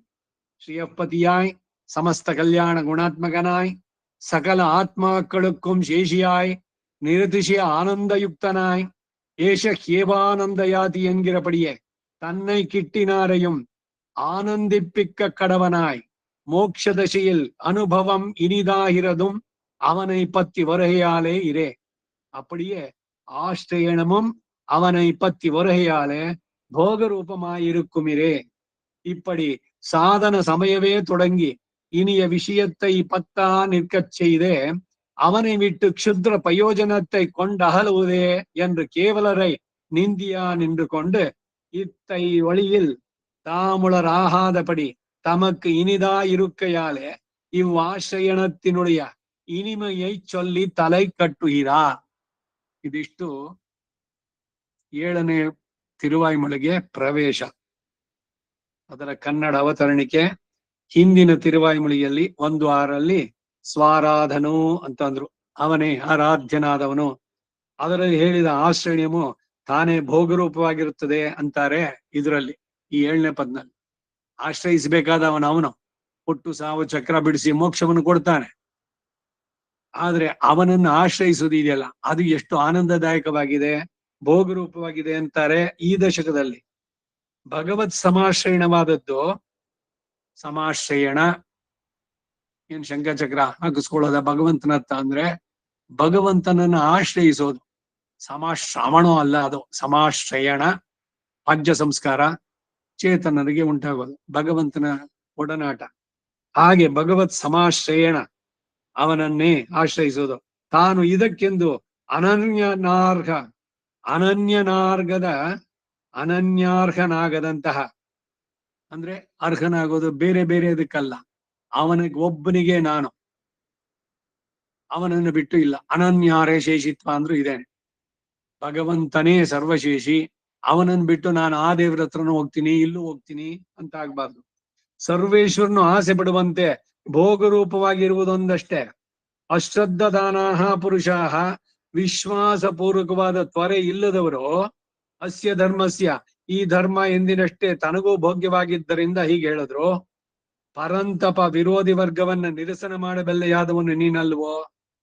ಅಪ್ರಾಪ್ಯ ಮಾಂ ನಿವರ್ತಂತೆ, ಮಾಡಿದ ಪಾಪಗಳನ್ನೆಲ್ಲ ಕ್ಷಮಿಸಿ ತಮ್ಮನ್ನು ಸನ್ಮಾರ್ಗಕ್ಕೆ ತಿರುಗಿಸುವ ನನ್ನನ್ನು ಬಿಟ್ಟು ತಮ್ಮ ತಮ್ಮ ವಿನಾಶವನ್ನು ಏರ್ಪಡಿಸುವುದಾದಂತಹ ಸಂಸಾರವನ್ನ ಬಿಡಿಸಿ ಆ ದಾರಿಯಲ್ಲಿ ಹೋಗುತ್ತಿರ್ತಾರೆ. ಇದು ಇರುವ ರೀತಿಯನ್ನು ನೋಡು ಅಂತಾರೆ. ಪ್ರತ್ಯಕ್ಷಾವಗಮಂ ನಮಾಂಸ ಚಕ್ಷುರಭಿವೀಕ್ಷತೇತಂ ಎಂದು ಹೇಳಲ್ಪಡುವ ನಾನು ಪ್ರತ್ಯಕ್ಷಭೂತನಾಗಿದ್ದೇನೆ. ಧರ್ಮ್ಯಂ, ನಮ್ಮನ್ನು ಕಾಣಬೇಕೆಂದು ಒಂದು ಪಕ್ಷವಾದರೆ ಅಧರ್ಮಯುಕ್ತವಾದದ್ದನ್ನ ಕೈಗೊಳ್ಳಬೇಕು. ಹೀಗಲ್ಲದೆ ಧರ್ಮದಿಂದ ಯುಕ್ತವಾಗಿಯೂ ಆಗಿರುತ್ತದೆ ಇದು. ಸುಸುಖಂ ಕರ್ತುಂ, ಧ್ಯಾನಿಸುವ ವಿಷಯದ ಭೋಗ್ಯತೆಯಿಂದ ತಾನು ಭೋಗರೂಪವಾಗಿರುತ್ತೆ. ಭಗವಂತನ ನಾಮ ಸಂಕೀರ್ತನೆ, ಅವನನ್ನ ಉಪಾಸಿಸೋದು ಕ್ಲೇಶ ಅಲ್ಲ, ಅದು ಆನಂದದಾಯಕ. ಅವಯಂ, ಇಷ್ಟಪಟ್ಟ ಫಲಗಳನ್ನು ಕೊಟ್ಟ ಮೇಲೂ ಕೂಡ ಒಂದನ್ನು ಮಾಡದೆ ಇರುವಂತೆ ನಮ್ಮ ಹೃದಯದಲ್ಲಿ ಇರೋದರಿಂದ ತಾನು ಸ್ವಲ್ಪವೂ ಅಳಿಯದೆ ಇರುತ್ತಿರುತ್ತೆ. ಧನ್ಯತೆಯ ಭಾವ, ಭಗವಂತನ ನಾಮ ಸಂಕೀರ್ತನೆ ಅಷ್ಟೊತ್ತು ಮಾಡಿದ್ದಂಥದ್ದು ಕಾಲದ ಸದುಪಯೋಗ, ವ್ಯರ್ಥವಾಗ್ಲಿಲ್ಲ. ಹೀಗೆ ಶ್ರೀಯಪತಿಯಾಗಿ ಸಮಸ್ತ ಕಲ್ಯಾಣ ಗುಣಾತ್ಮಕನಾಗಿ ಎಲ್ಲ ಆತ್ಮರುಗಳಿಗೂ ಶೇಷಿಯಾಗಿ ಸರ್ವಶೇಷಿ ನಿರತಿಶಯ ಆನಂದಯುಕ್ತನಾಗಿ ಏಷ ಕೇವಾನಂದಯಾತಿ ಎಂಬಂತೆ ತನ್ನನ್ನು ಆನಂದಪಡಿಸುವವನಾಗಿ ಇರುವಂತಹ ಆ ಪರಮಾತ್ಮನ ಅನುಭವ ಮೋಕ್ಷ ದಿಶೆಯಲ್ಲಿ ಭೋಗ್ಯವಾಗುವುದು. ಅವನನ್ನ ಸಂಬಂಧಿಸಿ ಬರುವುದರಿಂದ ತಾನೆ. ಸದಾ ಪಶ್ಯಂತಿ ಸೂರಯ, ಇದೇ ಸಾಯುಜ್ಯಂ, ಅವನಿಗೆ ಸಮಾನವಾದಂತ ಆನಂದದೊಂದಿಗೆ ಅವನಿಗೆ ನಿತ್ಯ ಕೈಂಕರ್ಯ ಮಾಡ್ತಾ ಇರೋದು. ಹೀಗೆ ಸಾಧನ ಸಮಯದಿಂದ ಮೊದಲುಗೊಂಡು ಭೋಗ್ಯವಾದ ವಿಷಯವನ್ನ ಆಶ್ರಯಿಸ್ತಾ ಇದ್ರು ಅವನನ್ನು ಬಿಟ್ಟು ಶುದ್ಧ ಪ್ರಯೋಜನವನ್ನ ಹೊಂದಿ ಅಗಲೋದುಂಟೆ ಎಂದು ಕೇವಲರನ್ನ ನಿಂದಿಸ್ತಾ ದೇವರನ್ನ ಪ್ರಾರ್ಥನೆ ಮಾಡಿ ಭಕ್ತಿಯಿಂದ ಎಲ್ಲ ಆಯ್ತು. ಅವನ್ ಪ್ರತ್ಯಕ್ಷವಾದ್ರೆ ನಂಗೆ ಐಶ್ವರ್ಯ ಕೊಡು, ನನ್ನ ನೌಕ ಕಡಿಮೆ ಮಾಡು, ಅದು ಕೊಡು, ಇದು ಕೊಡು, ಕೀರ್ತಿ ಕೊಡು, ಪ್ರತಿಷ್ಠೆ ಕೊಡು, ರೆಕಗ್ನಿಷನ್ ಕೊಡು. ಮಣ್ಣನ್ನ ಬಯಸಿದಂತೆ, ಚಿನ್ನವನ್ನ ಕೊಟ್ಟು ಮಣ್ಣನ್ನ ಪಡೆದಂತೆ ಅಂತಾರೆ. ಇದನ್ನು ಬಿಟ್ರೆ ಯಾವುದನ್ನ ಭಗವದ್ ಅನುಭವವನ್ನು ಬಿಟ್ರೆ ತಾವು ಉಳಿಯಲಾರದಂತೆ ತಮಗೂ ಭೋಗ್ಯವಾಗಿರೋದ್ರಿಂದ ಈ ಆಶ್ರಯದ ಭೋಗ್ಯತೆಯನ್ನ ಹೇಳಿ ಮುಗಿಸ್ತಾರೆ. ಇದಿಷ್ಟು ಪ್ರವೇಶ. முதல் பாட்டு, இப்படி நிரதிசய போக்கியனானவனை விட்டு பிரயோಜನಾಂತರத்தை ಕೊಂಡ ಅಹಲುವುದೇ ಎಂದು ಕೇವಲರೈ ನಿಂದಿಕ್ಕಿರಾರ್. ಇಲ್ಲಿ ಕೇವಲರು ಅಂದ್ರೆ ಹಿಂದೆ ಹೇಳಿದೆ ನಾನು, ಬರೀ ಆತ್ಮವನ್ನು ಗುಣ ಇರುವಂತಹದ್ದು ಯೋಗಿಗಳು. ಸಮಾಧಿ ಸ್ಥಿತಿನಲ್ಲಿ ಏನ್ ಮಾಡ್ತಾರೆ, ತಮ್ಮನ್ನು ತಾವು ನೋಡ್ಕೊಂಡ್ರು ಅಂದ್ರೆ ಎಲ್ಲ ದುಃಖಗಳಿಂದ ಬಿಟ್ರು, ಆದ್ರೆ ಭಗವಂತನ್ ಪಡೆದ್ರು ಅಂದ್ರೆ ಇಲ್ಲ. ಅದನ್ನ ಇಲ್ಲಿ ನಿಂದನೆ. பிறவித்துயரற ஞானத்துள் நின்று துறவிச்சுடர் விளக்கம் தலைப்பெய்வார் அரவனை ஆழிப்படை அந்தணனை மறவியை இன்னு ಮನತ್ತು ವೈಪಾರೇ. ಪಿರವಿತ್ತುಯರರ ಜನನ ಮರಣಗಳಿಂದ ಉಂಟಾಗುವ ಕ್ಲೇಶವನ್ನ ನಾಶ ಮಾಡುವುದಕ್ಕಾಗಿ ಜ್ಞಾನತ್ತುಳ್ ನಿನ್ನೆ ಆತ್ಮಾವಲೋಕನವಾದ ಕೈವಲ್ಯ ಉಪಾಸನೆ ಅದರಲ್ಲಿ ಆಸಕ್ತರಾಗಿದ್ದು, ತುರವಿ ಶುಡರ್ ವಿಳಕ್ಕಂ ತಲೆಪೈವಾರ್ ಸಕಲ ಉಪಾಧಿಗಳಿಂದ ಮುಕ್ತವಾದ ಸ್ವಯಂ ಪ್ರಕಾಶನಾದ ಆತ್ಮನ ಸಾಕ್ಷಾತ್ಕಾರವನ್ನು ಹೊಂದಲು ಆಸೆ ಪಡುವಂತಹ ಕೈವಲ್ಯಾರ್ಥಿಗಳು ಅರವನೈ ಫಲ ನಿರ್ವಾಹಕನಾಗಿ ಪರಮ ಧರ್ಮಿಷ್ಠನಾಗಿರುವವನು, ಆಳಿಪಡೈ ದಿವ್ಯವಾದ ಚಕ್ರವನ್ನ ಆಯುಧವನ್ನಾಗಿ ಉಳ್ಳವನು, ಅಂದಣನೈ ಪರಮ ಪರಿಶುದ್ಧನೂ ಆಗಿರುವಂತ ಪರಮಾತ್ಮ, ಅಂದಣರ್ ವಾಳುಂ ಅಂತ ಇನ್ನೊಂದ್ ಕಡೆ ಬರುತ್ತೆ ದಿವ್ಯ ಪ್ರಬಂಧದಲ್ಲಿ. ಬ್ರಾಹ್ಮಣನು ಮರೆಯವರ್ ನಾಲ್ವೇದಂ ಐವೇಳ್ವಿ ಆರಂಗಂ ಏಳಿಶೈ ಇದನ್ನು ತಿಳಿದಂತ ಅಂದಣರು ಅಂದ್ರು. ನೋಡಿ, ಇಲ್ಲಿ ಅಂದಣರು ಅನ್ನೋಕೆ ಅರ್ಥ ಹೇಳ್ತಾರೆ ಇವರು, ಪರಮ ಪರಿಶುದ್ಧನಾಗಿರುವಂತವನು, ದೋಷದ ಲೇಪುವವನಲ್ಲಿ ಇರಬಾರ್ದು. ಇನ್ನೊಬ್ಬರಲ್ಲಿ ದೋಷ ಆರೋಪಣೆ ಮಾಡೋದು, ಇನ್ನೊಬ್ಬರ ಕೀಳನ್ನ ಎತ್ತಿ ಆಡುವಂತಹದ್ದು, ಇವೆಲ್ಲ ಶೋಭಿಸಲ್ಲ ಬ್ರಾಹ್ಮಣನಿಗೆ. ನಾಶ್ಲೀಲಂ ಕೀರ್ತಯೇತ್,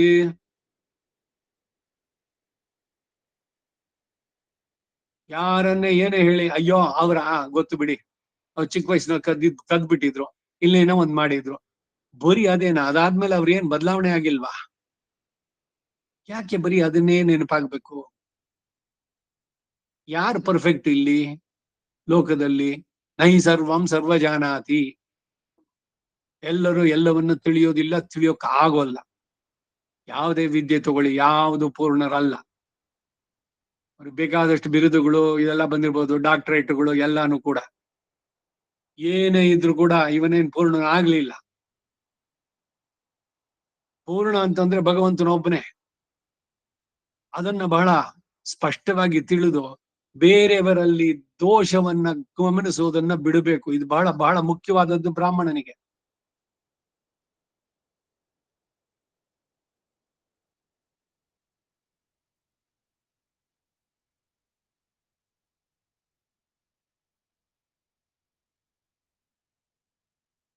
ಸ್ವಯಂ ಪ್ರಕಾಶನಾದ ಆತ್ಮನ ಸಾಕ್ಷಾತ್ಕಾರವನ್ನು ಹೊಂದಲು ಆಸೆ ಪಡುವ ಕೈವಲ್ಯಾರ್ಥಿಗಳು ಅವರು ಪರಮ ಪರಿಶುದ್ಧನು ಆಗಿರುವಂತ ಪರಮಾತ್ಮನನ್ನ ಅಂದಣನೈ ಅಂತಂದ್ರೆ, ಇಲ್ಲಿ ಅಂದಣರು ಅಂದ್ರೆ ಬ್ರಹ್ಮವಿತ್, ಬ್ರಾಹ್ಮಣ, ಬ್ರಹ್ಮಜ್ಞಾನಿ, ಬ್ರಹ್ಮವಾದಿನೋ ವದಂತಿ, ಬ್ರಹ್ಮ ಇವಸನ್ ಬ್ರಹ್ಮಾಪ್ಯೇತಿ, ಎಷ್ಟು ಕಡೆನಲ್ಲಿ ಬರುವಂತಹದ್ದು.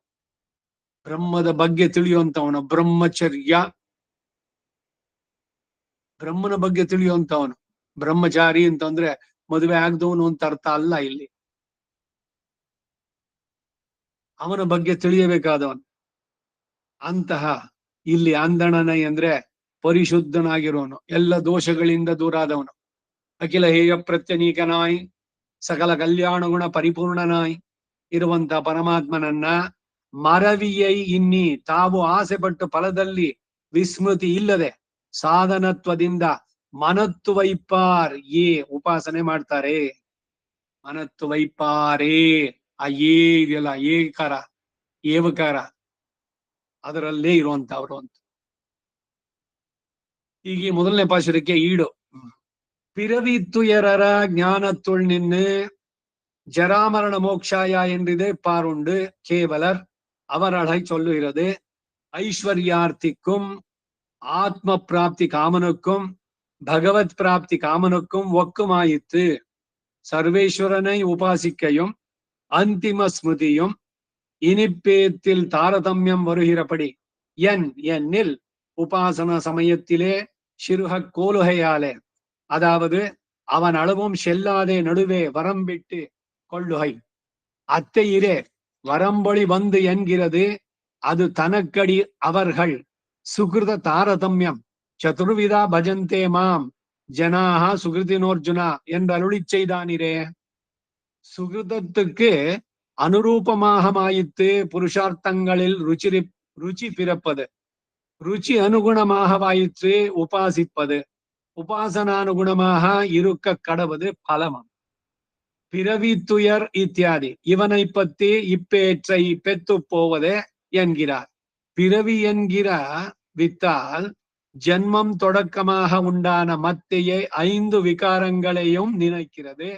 ஆக ஜன்ம ஜரா மரணாதி சாம்சாரிக சகல துரிதங்களும் போம்படியாக இன்னின்ற நீர்மை இனியாமுர் ஆமை என்று இவர் தாமும் கழிக்கிறதாயிரன் நிற்கச் செய்து இவர்களை நிந்திக்கிறதுக்கு கருத்து என்னில் இவருக்கு விரோதி போமது ஆனுஷங்கிகமாய் பகவத் அனுபவம் உத்தேசமாயிருக்கும். அவர்களுக்கு துக்க நிவிருத்தி தானே உத்தேசமாயிருக்கும். ஞானத்துள் நின்று இவ்வனுசந்தானம் அவ்வருகே போகா நிற்கச் செய்தேயும் ஆத்ம ஞான மாத்திரத்திலே காலூன்ற அடியிட்டாயிற்று நிற்பது. துறவி என்கிறது துறக்கையை சொன்னபடி பிறவி துயர் அற என்றதினுடைய பலரூபமான பிரகிருதி வினிர்முக்த வேஷத்தை சுடர் விளக்கம் தலை பெய்வார் என்கிறது. ஞானத்துள் நின்று என்றவதினுடைய பலரூபமாயிருக்கிறது. சம்சார தசையில் கர்மமடியாக வரக்கடவ சங்கோச்சம் இல்லையிரே. மோட்ச தசையில் விகசிதமாயிருக்கும் இரே. ஞான குணக்குமாய் ஞாதாவும் ஆயிரே வஸ்துதான் இருப்பது பிறவி துயர ஞானத்துள் நின்று என்றது. உபாசனாமானால் துறவிச்சுடர் விளக்கம் தலைப்பீகை பலமாயிருக்கும் இரே. பிறவி இத்தியாதி சாம்சாரிக சகல துக்கங்களும் போக வேணும் என்று ஆத்ம ஞானத்திலே யூன்ற நின்று பிரகிருதி வினிர்முக்தனான ஆத்மஸ்வரூபத்தை பிராபிக்க வேண்டி இருப்பார். அரவனை அவர்கள் படியையும் பலம் கொடுக்கிறவன் படியையும் பாரா என்ன பரமோதாரனோ என்கிறார். ஏதேனும் ஒரு பிரயோஜனத்துக்கும் தன்னையே அபேட்சிக்கும் அத்தனையாகாதே வேண்டுவது. எங்களுக்கு நீ வேண்டா, க்ஷுத்ர பிரயோஜனம் அமையும் என்று இருக்கிறவர்களுக்கு அத்தை கொடுத்து விடுவதே என்ன தார்மிகனோ என்கிறார். ஆழிப்படை அந்தணனை ஆத்மானுபவ விரோதியை போக்குகைக்க பரிகரமான திருவாளியை கையிலே உடையவன் அந்தணன் என்று சாணிச்சாத்ரோபாதி சுத்தன் என்று கொண்டார்கள். இத்தனை போக்கியத்தையில் நெஞ்சு சென்றதில்லை, சுத்தி குண விசிஷ்டன் என்றாயித்து அவர்கள் அனுசந்திப்பது. கையும் திருவாளியும் ஆன அழகை கண்டால் அதிலே கால் தாழாதே, தங்கள் பிரயோஜனத்துக்குறுப்பான சுத்தி மாத்திரத்தையே பத்துவதே என்கிறார். மறவியை இன்றி இவருக்கு கையும் திருவாளியுமான அழகை கண்டால் முன்னடி தோத்தாது. சக்கர தன்னலே என்றால் பின்னை தரைப்படுமித்தனையிரே. இவர் திருமங்கையாழ்வாரும் ஆளியொடும் பொன்னார் சார்ங்கமுடைய அடிகளை இன்னார் என் அறியேன் என்ற உத்தேச வஸ்துவையும் மறக்கும்படி கலங்குவர். பிள்ளாய் நல்லதை மறக்க பண்ணா நிற்க இவ்விஷயம் தீயதை மறவாதொழிவதே. மறவியை இன்னி அவனுடைய போக்கியத்தையும் கண்டு வைத்து தங்கள் புருஷார்த்தத்தை மறவாதே ஆஸ்ரயா நிற்பர்கள். மறவியை மறப்பை மறப்பின்றிக்கே மறவாதே மனத்து வைப்பாரே. உபாசக பரமானால் சுடர் விளக்கம் குணப்பிரகாசகமான விக்கிரகமாக கடவது. அவனுடைய போக்கியத்தையை அனுசந்தித்து வைத்தும் பின்னையும் இந்நிலை குலையாது நிற்பதே. இவ்வரிய செயலை செய்கைக்கு திண்ணியராவதே இவர்கள். பிறவி துயரர ஞானத்துள் நின்று துறவி சுடர் விளக்கம் தலை பெய்வார் மறவியை இன்னி அரவனை ஆழிப்படை அந்தணனை ಮನತ್ತು ವೈಪಾರೇ ಇತಿ ಅನ್ವಯ. ಅನ್ವಯ ಏನು ಅನ್ನೋದನ್ನ ಕಡೆಯಲ್ಲಿ ಹೇಳಿದ್ರು. ಈಗ ಇದರ ಕನ್ನಡ ಅನುವಾದ ನೋಡೋಣ. ಪಿರವಿ ತುಯರರ ಜ್ಞಾನ ತುಳ್ನಿನ್ನೆ ಹೀಗೆ ನಿರತಿಶಿಯ ಭೋಗ್ಯನಾದವನನ್ನ ಬಿಟ್ಟು ಪ್ರಯೋಜನಾಂತರವನ್ನ ಹೊಂದಿ ಅವನಿಂದ ಅಗಲೋದೆ ಎಂದು ಕೇವಲರನ್ನ ನಿಂದಿಸ್ತಾರೆ. ಬರೀ ಆತ್ಮ ಸಾಕ್ಷಾತ್ಕಾರ ಸಮಾಧಿ ಸ್ಥಿತಿ ಅಂತ ಕೂತ್ ಬಿಡ್ತಾರಲ್ಲ ಅಂತವರನ್ನ, ಯೋಗವನ್ನ ನಿಂದೆ ಅಲ್ಲ ಇಲ್ಲಿ. ಇದನ್ನ ಸರಿಯಾಗಿ ತಿಳಿಬೇಕು. ಯೋಗ ಬೇಡವೋ ಅಂತಂದ್ರೆ ಖಂಡಿತ ಬೇಕು, ನಮಗೂ ಬೇಕು. ಯಮ ನಿಯಮ, ಬಹಿರಿಂದ್ರಿಯ ಅಂತರಿಂದ್ರಿಯಗಳ ನಿಗ್ರಹ, ಆಸನ. ಒಂದ್ ಕಡೆ ನೀವು 3 ಗಂಟೆ ಕಾಲ ಅಲ್ಲ 4 ಗಂಟೆ ಎಲ್ಲಾದ್ರೂ ಕೂತೀನಿ, ಅಯ್ಯೋ ಕಾಲ್ ಜೋವು ಬಂತು, ಹಂಗ್ ತಿರುಗು ಈಗ ತಿರುಗು, ಏನಿಲ್ಲ. ಆಸನ ಸಾಧಿಸ್ಬೇಕು, ಪ್ರಾಣಾಯಾಮ ಇವೆಲ್ಲ ಮಾಡೋದ್ರಿಂದ ಏನು ಅಂದ್ರೆ ಇಂದ್ರಿಯ ನಿಗ್ರಹ. ಇವೆಲ್ಲ ಬೇಡವೆಂದ್ರೆ ಖಂಡಿತ ಅವಶ್ಯಕ ಅಂತಾರೆ ಎಲ್ಲ ಕಡೆನಲ್ಲೂ. ಇಂದ್ರಿಯ ನಿಗ್ರಹಕ್ಕೆ ನೀವು ಶರೀರವನ್ನ ಸರಿಯಾಗಿ, ಭಗವದ್ಗೀತೆನಲ್ಲೂ ಅವನು ಹೇಳ್ದ, ಚೈಲಾಜಿನ ಕುಶೋತ್ತರಂ, ಬೆನ್ನು ಕತ್ತು ತಲೆ ಸ್ಟ್ರೈಟ್ ಆಗಿರ್ಬೇಕು, ಸ್ಟ್ರೈಟ್ ಆಗಿ ಕೂತ್ಕೊಳ್ಬೇಕು. ಉಚ್ಛ್ವಾಸ ನಿಶ್ವಾಸಗಳನ್ನ ಕಂಟ್ರೋಲ್ಡ್, ಅದು ಪ್ರಾಣಾಯಾಮ. ಆಮೇಲೆ ಮನಸ್ಸು ಬೇರೆ ವಿಷಯಗಳಿಗೆ ಹೋಗದೆ ಕಾನ್ಸಂಟ್ರೇಷನ್ ಅದು ಬರಬೇಕಾದ್ರೆ ಭ್ರೂ ಮಧ್ಯದಲ್ಲಿ ದೃಷ್ಟಿಯನ್ನಿಟ್ಟು ಧ್ಯಾನ ವಸ್ತು ಯಾರೋ, ವಿಷಯಗಳ ಇದಕ್ಕೆ ಹೊರಗಿನ ಸಂವೇದನೆಗಳಿಗೆ ಪ್ರತಿಕ್ರಿಯೆ ತೋರದೆ, ಇವೆಲ್ಲ ಯೋಗದಲ್ಲಿ ಇದ್ದಿದ್ದು. ಅದಕ್ಕೆ ಯೋಗ ಖಂಡಿತ ಬೇಕು. ಆದ್ರೆ ಏನ್ ಹೇಳೋದು ಅಂದ್ರೆ, ಯೋಗದ ಕಡೆಯ ಸ್ಥಿತಿ ಇದೆಯಲ್ಲ, ಸಮಾಧಿ ಸ್ಥಿತಿ, ಯಮ ನಿಯಮ ಆಸನ ಪ್ರಾಣಾಯಾಮ ಪ್ರತ್ಯಾಹಾರ ಧ್ಯಾನ ಧಾರಣ ಸಮಾಧಿ, ಅಷ್ಟಾಂಗ ಯೋಗ. ಸಮಾಧಿನಲ್ಲಿ ಏನು ಅಂದ್ರೆ ಆತ್ಮ ಎಲ್ಲದಕ್ಕಿಂತ ಬೇರೆಯಾದದ್ದು. ಅವನಿಗೆ ಯಾವ ನೋವುಗಳು ಇಲ್ಲ, ಕ್ಲೇಶಗಳು ಇಲ್ಲ. ತನ್ನ ಆತ್ಮದಲ್ಲಿ ಸಂಸ್ಥಿತ, ಅವನನ್ನ ಕೇವಲ ಅಂತ ಹೇಳಿದ್ದಿಲ್ಲಿ. ಅದನ್ನ ಇಲ್ಲಿ ನಿಂದಿಸ್ತಾ ಇದ್ದಾರೆ. ಬರೀ ಅಷ್ಟೇ ಅಲ್ಲ, ಈ ಆತ್ಮ ಅನ್ನೋದು ಭಗವಂತನಿಗೆ ಶರೀರ. ಇದು ಸರಿಯಾಗಿ ತಿಳಿಯಿರಿ. ಈ ಶರೀರ ಇರೋದು ಅವನಿಗಾಗಿ. ಯಾವ್ದೋ ಜೀವಾತ್ಮ ಅನ್ನೋದು ಭಗವಂತನಿಗೆ ಶರೀರ. ಅದನ್ನು ತಿಳಿದೇ ಇರುವಂತವ್ರಿಗೆ ಇಲ್ಲಿ ಹೇಳ್ತಾ ಇದ್ದಾರೆ ಕೇವಲರ್. ಅಂತಹ ಕೇವಲ ಸ್ಥಿತಿ ಇದೆಯಲ್ಲ, ಕೈವಲ್ಯ ಅಂತ ಹೇಳೋದು, ಅದನ್ನ ಇಲ್ಲಿ ನಿಂದಿಸ್ತಾರೆ. ಪಿರವಿ ತುಯರರ ಜ್ಞಾನ ತುಳ್ನಿನ್ನೆ ಜರ ಮರಣ ಮೋಕ್ಷಾಯ ಎಂದಿರುವವರು ಉಂಟು. ಅವರು ಕೂಡ ಕೇವಲರು. ಅವರನ್ನು ಕುರಿತು ಇಲ್ಲಿ ಹೇಳಿದೆ, ಐಶ್ವರ್ಯಾರ್ಥಿಗೂ ಆಪ್ತ ಪ್ರಾಪ್ತಿ ಆತ್ಮ ಪ್ರಾಪ್ತಿ ಕಾಮನಿಗೂ ಭಗವತ್ ಪ್ರಾಪ್ತಿ ಕಾಮನಿಗೂ ಸಾಮಾನ್ಯವಾದದ್ದು ಸರ್ವೇಶನ್ ಉಪಾಸನೆ. ಈಗ ದುಡ್ಡು ಬೇಕು ಅನ್ನೋವನಿಗೂ ಭಗವಂತ ಬೇಕು. ನನ್ನ ಆತ್ಮವನ್ನ ನಾನು ನೋಡ್ಕೊಳ್ಬೇಕು, ಆತ್ಮದಲ್ಲಿ ತಲ್ಲಿನಾಗಿರ್ಬೇಕು, ಕೇವಲಿಯಾಗಿರ್ಬೇಕು, ಅವನಿಗೂ ಭಗವಂತ. ಇನ್ನು 3ನೇವನು ಭಗವಂತನೇ ಬೇಕು ಅನ್ನೋವನು, ಭಗವತ್ ಪ್ರಾಪ್ತಿ ಕಾಮಿ.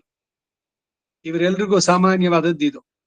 ಮತ್ತು ಅಂತಿಮ ಸ್ಮೃತಿ ಹೀಗಿರಲು ಫಲದಲ್ಲಿ ತಾರತಮ್ಯ ಬರುವ ರೀತಿ ಹೇಗೆ ಅಂದ್ರೆ, ಉಪಾಸನ ಸಮಯದಲ್ಲಿ ಕಡಿಮೆ ಮಾಡಿ ತೋರೋದ್ರಿಂದ ಅದು ಹೇಗೆಂದ್ರೆ, ಅವನವರೆಗೂ ಹೋಗದೆ ಮಧ್ಯದಲ್ಲಿ ಒಂದು ಮಿತಿಯನ್ನಿಟ್ಟು ಕೊಳ್ಳೋದು.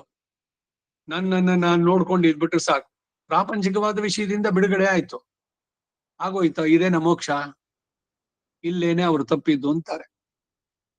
ಅದನ್ನಷ್ಟೇ ವರಂಬಳಿ ಒಂದು ಅಂತ ಹೇಳಿದುದು. ಅದಕ್ಕೆ ಕಾರಣ ಅವರುಗಳ ಸುಕೃತ ತಾರತಮ್ಯ.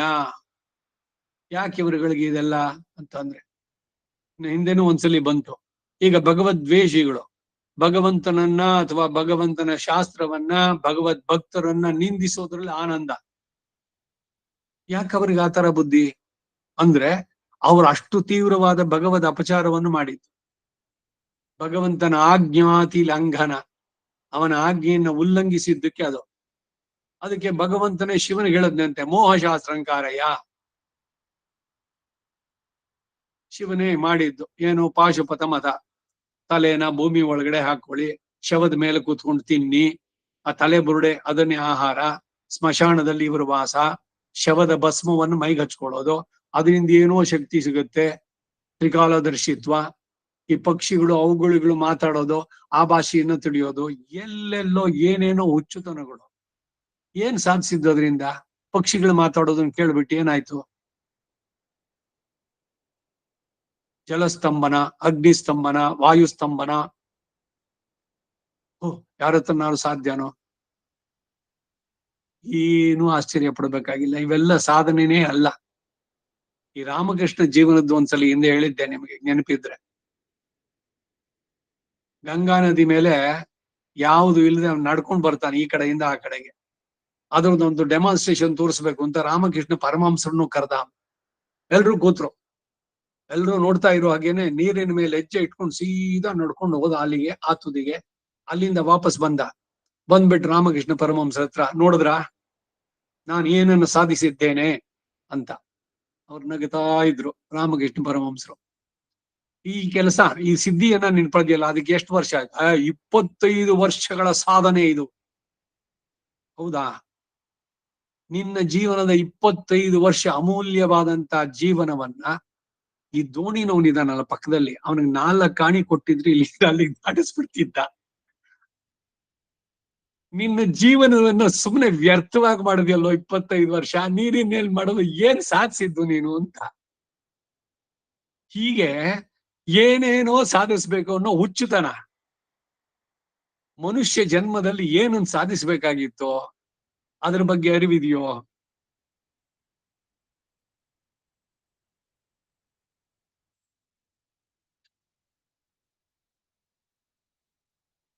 ಅದಕ್ಕಾಗಿ ಹೇಳ್ತಾ ಇದ್ದಾರೆ, ಈ ಕೈವಲ್ಯ ಇದೆಯಲ್ಲ, ಅದು ಅಲ್ಲ ನಮ್ಮ ಸ್ಥಿತಿ. ನಾವು ಪಡೆಯಬೇಕಾದಂತ ಗುರಿ, ನಮ್ಮ ಸಾಧನೆ ಕಡೆಯಲ್ಲಿ ಬರೆಯುವಂತ ಪ್ರಾಪ್ಯವಾಗುವಂತ ಸ್ಥಿತಿ ಯಾವುದು ಅಂತಂದ್ರೆ ಅವನನ್ನೇ ಪಡಿಬೇಕೆ ಹೊರತು ಅದಕ್ಕಿಂತ ಕಡಿಮೆ ಏನಿದ್ರು ನ ಅಲ್ಪೇ ಸುಗಮಸ್ತಿ. ಯತ್ರ ನಾಣ್ಯಶ್ ಪಶ್ಯತಿ ನಾಣ್ಯತ್ ಶೃಣೋತಿ ನಾಣ್ಯತ್ ವಿಜಾನಾತಿ ಸವೈ ಭೂಮ. ಛಾಂದೋಗ್ಯ ಉಪನಿಷತ್ತಿನ 7ನೇ ಪ್ರಪಾಠಕ ಭೂಮ ವಿದ್ಯೆ, ನಾರದ ಸನತ್ ಕುಮಾರರ ಸಂವಾದ. ಎಲ್ಲಿ ಬೇರೆ ಏನನ್ನು ನೋಡೋದಿಲ್ವೋ, ಯತ್ರ ನಾಣ್ಯತ್ ಪಶ್ಯತಿ ನಾಣ್ಯತ್ ಶೃಣೋತಿ, ಬೇರೆ ಏನನ್ನು ಕೇಳೋದಿಲ್ವಾ, ನಾಣ್ಯತ್ ವಿಜಾನಾತಿ, ಬೇರೆ ಏನನ್ನು ತಿಳಿಯೋದಿಲ್ವಾ, ಸವೈ ಭೂಮ. ಆ ಸ್ಥಿತಿ ಇದೆಯಲ್ಲ, ಭೂಮಾ ಸ್ಥಿತಿ, ಅದು. ಅದಕ್ಕಿಂತ ಕಡಿಮೆ ಇದ್ರೆ ನ ಅಲ್ಪೇ ಸುಖಮಸ್ತಿ. ಈಗ ಈ ಕೇವಲಿಗಳ ಕತೆ ಇಷ್ಟೇನೆ. ಅದನ್ನ ಈ 10 ಪಾಶರದಲ್ಲಿ ಹೇಳ್ತಾ ಇದ್ದಾರೆ. ಅವನವರೆಗೂ ಹೋಗಿದೆ. ಮಧ್ಯದಲ್ಲಿ ಒಂದು ಮಿತಿಯನ್ನು ಇಟ್ಟುಕೊಳ್ಳೋದು, ನಾವ್ ನಮ್ಮನ್ನ ನೋಡ್ಕೊಂಡ್ಬಿಟ್ರೆ ಸಾಕು. ಅದನ್ನೇ ಅಷ್ಟೇ ವರಂಬೊಳಿ ಒಂದು ಅಂತ ಹೇಳಿದ್ದು. ಅದಕ್ಕೆ ಕಾರಣ ಅವರುಗಳ ಸುಕೃತ ತಾರತಮ್ಯ. ಇವರುಗಳು ಇನ್ನೂ ಅವ್ರು ಮಾಡಿದ್ದು ಪಾಪದ ಕರ್ಮ ಕ್ರಿಯೆಗಳು ಹೋಗಿಲ್ಲ. ಸುಕೃತದಲ್ಲಿ ತಾರತಮ್ಯತೆ. ಬರೀ ಆತ್ಮವನ್ನು ನೋಡ್ಕೊಂಡು ಅಲ್ಲಿಗೆ ನಿಂತ್ರೆ ಅವನಿನ್ನು ಪೂರ್ಣವಾಗಿ ಪಡಿಲಿಲ್ಲ.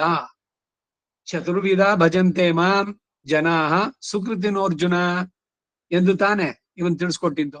ಎಲ್ರೂ ಸುಕೃತಿಗಳೇನೆ, ಉದಾರ ಸರ್ವಯೇ ವೈತೆ.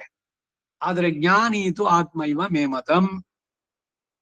ಅವರವರ ಸುಕೃತಕ್ಕೆ ಅನುರೂಪವಾಗಿ ತಾನೆ ಪುರುಷಾರ್ಥಗಳಲ್ಲಿ ರುಚಿ ಹುಟ್ಟೋದು. ಆರ್ತೋ ಅರ್ಥಾರ್ಥಿ ಜಿಜ್ಞಾಸು. ಯಾಕೆ ಅವರವರಿಗೆ ಆಯಾಯ ಬಯಕೆಗಳು ಅಂದ್ರೆ ಅವರವ್ರು ಮಾಡಿದಂತ ಸುಕೃತ ವಿಶೇಷ, ಅದರಲ್ಲಿ ತಾರತಮ್ಯ. ಆ ರುಚಿಗೆ ಅನುಗುಣವಾಗಿ ಉಪಾಸನೆ ಮಾಡುವುದಾಗತ್ತೆ. ಉಪವಾಸಕ್ಕೆ ಅನುಗುಣವಾಗಿ ಇರುವುದಾಗಿದೆ ಅದರ ಫಲ. ಕಂತೆಗೆ ತಕ್ಕಷ್ಟು ಬೊಂತೆ ಅಂತ.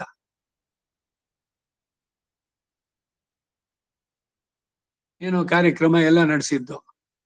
ಯದಿ ಬ್ರಾಹ್ಮಣಾನ್ ದಕ್ಷಿಣಾನ್ನ ನೀನ್ ಅಯ್ಯೇತ್. ಎಲ್ಲವನ್ನು ಚೆನ್ನಾಗಿ ಬೇಕಾದಷ್ಟೆಲ್ಲ ಮಾಡಿ ಆ ಬ್ರಾಹ್ಮಣನಿಗೆ ಎಷ್ಟು ಕೊಡಬೇಕಾಗಿತ್ತು ಅಷ್ಟು ಕೊಡ್ಲಿಲ್ಲ ಅಂದ್ರೆ ಇವನಿಗೆ ಅವನ ಸಂಶಯದಲ್ಲಿ ಕೊರವ ಭಗವಂತನು ಮಾಡ್ಬಿಡ್ತಾನೆ. ಸೊ ಯಾವ್ದಕ್ಕೆ ಏನೇನು ಪ್ರಯಾರಿಟಿಗಳು ಬೇರೆದಕ್ಕೆ ಇದು ಪರವಾಗಿಲ್ಲ ಅಂತ ಅನ್ನೋ ದೃಷ್ಟಿಯನ್ನು ಇಟ್ಕೊಂಡು ಮಾಡಿದಾಗ ಅದಕ್ಕೆ ಸರಿಯಾಗಿ. ನಾವು ಈ ಮೆಡಿಕಲ್ ರೆಪ್ರೆಸೆಂಟೇಟಿವ್ಸ್ ನ ಟ್ರೈನ್ ಮಾಡಬೇಕಾದ್ರೆ there is hardly anything that cannot be made cheap and best, cheap and ಇದು worst. And those who are after the price are their lawful prey ಅಂತ ಇದೊಬ್ಬ ಪಾಶ್ಚಾತ್ಯ ಇದರಲ್ಲಿ ಸೇಲ್ಸ್ ಇದ್ರಲ್ಲಿ ಪರ್ಸನಲ್ ಅವನೊಬ್ಬ, ಅವನು ಬೇಕಾದಷ್ಟು ಪುಸ್ತಕಗಳು ಬರೆದಿದ್ದಾನೆ. ಅವನು ಬರ್ದಿರೋಂತ ಮಾತು, ನಾವು ಏನು ಕೊಡ್ತೀವೋ ಅದಕ್ಕೆ ಸರಿಯಾದಂತ ಫಲಗಳು ಸಿಗುವಂತಹದ್ದು ಅಂತ. ಸಾರಾಂಶ. ಹಾಗಾಗಿ ಪ್ರತಿಯೊಂದ್ರಲ್ಲೂ ಕೂಡ ಇಲ್ಲಿ ಇವರು ಏನೇನು ಬಯಸ್ತಾರೋ ಪುರುಷಾರ್ಥನೆಗಳು, ಅದಕ್ಕೆ ಅನುಗುಣವಾಗಿ ಅವರ ಉಪಾಸನೆ, ಅದಕ್ಕೆ ಸರಿಯಾದಂತ ಫಲಗಳು. ಪಿರವಿತ್ತುಯರರ ಇತ್ಯಾದಿ ಇವನನ್ನ ಆಶ್ರಯಿಸಿ ಈ ಅಲ್ಪ ಫಲವನ್ನು ಪಡೆದುಕೊಂಡು ಹೋಗಿ ಬಿಡೋದೆ, ಬರೀ ಆತ್ಮ ಸಾಕ್ಷಾತ್ಕಾರ ಮಾಡ್ಕೊಂಡು ಸಮಾಧಿ ಸ್ಥಿತಿನಲ್ಲಿ ನಿಮ್ಮನ್ನು ನೀವು ನೋಡ್ಕೊಂಡು ಇದ್ ಬಿಟ್ರೆ ಅಲ್ಲಿ ಮುಗೀತೆ ಅಂತಾರೆ. ಪಿರವಿ ಎಂಬುದರಿಂದ ಜನ್ಮವೇ ಮೊದಲಾಗಿ ಉಂಟಾಗುವ ಇತರ 5 ವಿಕಾರಗಳನ್ನು ಇದು ಉದ್ದೇಶಿಸಿದೆ. ಹೀಗೆ ಜನ್ಮ, ಜರೆ, ಮರಣ, ದುಃಖ, ಸಾಂಸಾರಿಕವಾದ ಸಕಲ ದುರಿತಗಳು ಇವೆಲ್ಲ ನಾಶವಾಗುವಂತೆ ಇನ್ನಿಂದ ನೀರ್ಮೈ ಇನಿಯಾಮುರಾಮೈ ತಿರುವಿರುತ್ತಂ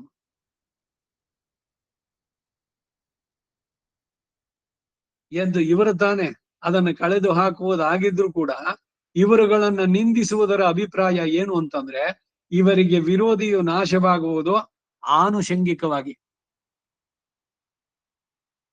ಭಗವದ್ ಅನುಭವ ಮುಖ್ಯವಾದ ಉದ್ದೇಶವಾಗತ್ತೆ. ಈ ಆನುಷಂಗಿಕ ಫಲ ಅನ್ನೋದನ್ನು ಕೂಡ ಹೇಳ್ತು. ಶರೀರಂ ಆರೋಗ್ಯಂ ಐಶ್ವರ್ಯಂ ಆನುಷಂಗಿಕಂ ದದಾತಿ ಧ್ಯಾಯಿನೋ ನಿತ್ಯಂ ಅಪವರ್ಗ ಪ್ರದೋಹರಿಹಿ. ಇದೊಂದು ಪುರಾಣದ ಉಲ್ಲೇಖ ಮಾತು. ಈಗ ನೀವೊಂದು ವಜ್ರದ ಲೆಕ್ಕನಿಸಿಗೆ ಆರ್ಡರ್ ಕೊಟ್ಟಿದ್ದೀರಿ, ಅವನು ಸಿದ್ಧವಾಗಿದೆ ಅಂತಂದ, ಹೋದ್ರಿ, ಹಣ ಎಲ್ಲ ಮೊದ್ಲೇ ಕೊಟ್ಟಿರ್ತೀರಲ್ಲ, ತೋರಿಸ್ದ, ಎಲ್ಲ ಚೆನ್ನಾಗಿದ್ದು, 1 ನಿಮಿಷ ತಡೀರಿ ಅಂತ ಅದಕ್ಕೊಂದು ಅಟ್ರಾಕ್ಟಿವ್ ಆಗಿ ಒಂದು ಬಾಕ್ಸು ವೆಲ್ವೆಟ್ ಎಲ್ಲ ಇರುವಂತದ್ರಲ್ಲಿ ಅದನ್ನ ಇಟ್ಟು, ಆಮೇಲೆ ಅದಕ್ಕೊಂದು ದೊಡ್ಡ ಇನ್ನೊಂದು ಕವರು, ಅದ್ರ ಜೊತೆಗೆ ಇನ್ನೇನೋ ಒಂದು ಜಿಪ್ ಇರುವಂತ ಬ್ಯಾಗು, ಏನೇನೋ ಅದಕ್ಕೆಲ್ಲ ಅಲಂಕಾರ ಎಲ್ಲ ಮಾಡಿ ಬೇಕಾದಷ್ಟು. ನೀವು ಕೇಳಿದ್ದು ವಜ್ರದ ನೆಕ್ಲೆಸು, ಆ ಬೇರೆ ಎಲ್ಲ ನೀವು ಕೇಳಿದ್ರ ಅವನ ಇದ್ರದ್ದು ಒಂದು ಕಾಂಪ್ಲಿಮೆಂಟ್ರು ಇನ್ನೇನೋ ಮತ್ತೊಂದು ಎಲ್ಲ ಅದೇನ್ ಫ್ರೀಯಾಗಿ ಕೊಟ್ನ ಅವನು? ಅದ್ರ ದುಡ್ಡೆಲ್ಲ ಅವನು ಹಾಕಿರ್ತಾನೆ, ಅದು ಬೇರೆ. ಒಟ್ನಲ್ಲಿ ನೀವು ಪ್ರಧಾನವಾಗಿ ವಜ್ರದ ನೆಕ್ಲೆಸ್ಗೆ ದುಡ್ಡು ಕೊಟ್ಟಿದ್ರಿ, ಅದ್ರ ಜೊತೆಗೆ ಇದೆಲ್ಲ ಬಂತು. ಇದೆಲ್ಲ ನೀವು ಕೇಳದೆ ಬಂತಿದ್ದು.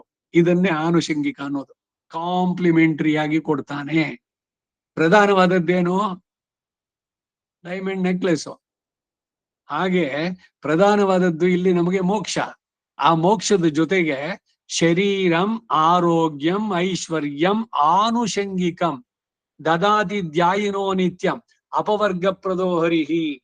ಅಪವರ್ಗ ಅಂದ್ರೆ ಮೋಕ್ಷವನ್ನು ಕೊಡುವಂತ ಭಗವಂತ ನಿಮ್ಮ ಯೋಗಕ್ಷೇಮ ಅವನಿಗೆ ಗೊತ್ತಿಲ್ವೇ? ಒಪ್ಸಿದ್ರೆ ಯಾರಿಗೆ ಯಾವಾಗ ಎಷ್ಟು ಹೇಗೆ ಎಲ್ಲಿ ಕೊಡ್ಬೇಕು ಅನ್ನೋದು ಅವನಿಗೆ ಗೊತ್ತಿಲ್ವೇ? ನೀವು ಕೇಳ್ಬೇಕಾದ್ನೆಲ್ಲ. ಕೂರತ್ತಾಳ್ವಾನ್ ಪತ್ನಿ ಆಂಡಾಳ್ಗೆ ಹೇಳಿದ್ರಲ್ಲ, ಏನಿದು ನೀನ್ ಕೇಳ್ಬೇಕಿತ್ತ ಅವನ್ನ? ನೀನು ಮಾತ್ರ ಬೆಳಗ್ಗೆ ಚೆನ್ನಾಗಿ ಪೃಷ್ಠಮೇದ್ಯ ಸ್ಥಿರನ್ನಾನಿ ಭಕ್ಷ್ಯ ಭೋಜ್ಯ ಅನ್ಯನೇಕಶಃ ಪಾಯಸಾನ್ನಂ ಗುಡಾನಂಚ ಮುದ್ಗಾನಂ ಶುದ್ಧ ಮೋದನಂ, ಮತ್ತೆ ಸಾಯಂಕಾಲ ಇವಾಗ ಅಂಶಿ ನಿನ್ನನ್ನೇ ನೆನ್ಸ್ಕೊಂಡು ಕೂತಿರೋನು ಒಣಗ್ತಾ ಕೂತಿದ್ದಾನೆ, ನೀರ್ ಕುಡಿದು ಕೃಷ್ಣಾರ್ಪಣ ಅಂತ ಅಂದಿದ್ದಕ್ಕೆ ಭಗವಂತ ಅಷ್ಟನ್ನು ಕಳಿಸ್ಬಿಟ್ಟ. ಹಳ್ಳಿ ಕೊಡುಪ್ಪ, ಹೋಗ್ಲಿ ಬಂತಲ್ಲ ತುಂಬಾ ಇಟ್ಕೋ, ನಾಳೆ ದಿವ್ಸಕ್ಕೂ ಆಗುತ್ತೆ, ಫ್ರಿಡ್ಜ್ ಅಲ್ಲಿ ಇಟ್ಬಿಡೋ, ಇನ್ನೊಂದು 15 ದಿವಸ ತಿನ್ಬಹುದು, ದೇವ್ರ ಪ್ರಸಾದ. ಹಾಗಾದ್ರೆ ಅವರು ಕೂರತ್ತಾಳ್ವಾನ್ ಪತ್ನಿನ ಹೇಳಿದ್ರು, ಅಲ್ಲ ನಿನಗೆ ನಾವೆಲ್ಲ ಕೂರಕ್ಕೆ ನಾಥನಾಗಿ ಎಲ್ರಿಗೂ ಯಥೇಚ್ಛವಾಗಿ ಕೊಟ್ಟು ಇಲ್ಲಿ ನಾನು ಭಿಕ್ಷೆ ಕೇಳಿದ್ದು, ಭಗವಂತನಿಗೆ ಗೊತ್ತಿಲ್ವಾ ನಮ್ಗೆ ಯಾವಾಗ ಎಷ್ಟು ಹೇಗೆ ಎಲ್ಲಿ ಕೊಡ್ಬೇಕು ಅಂತ?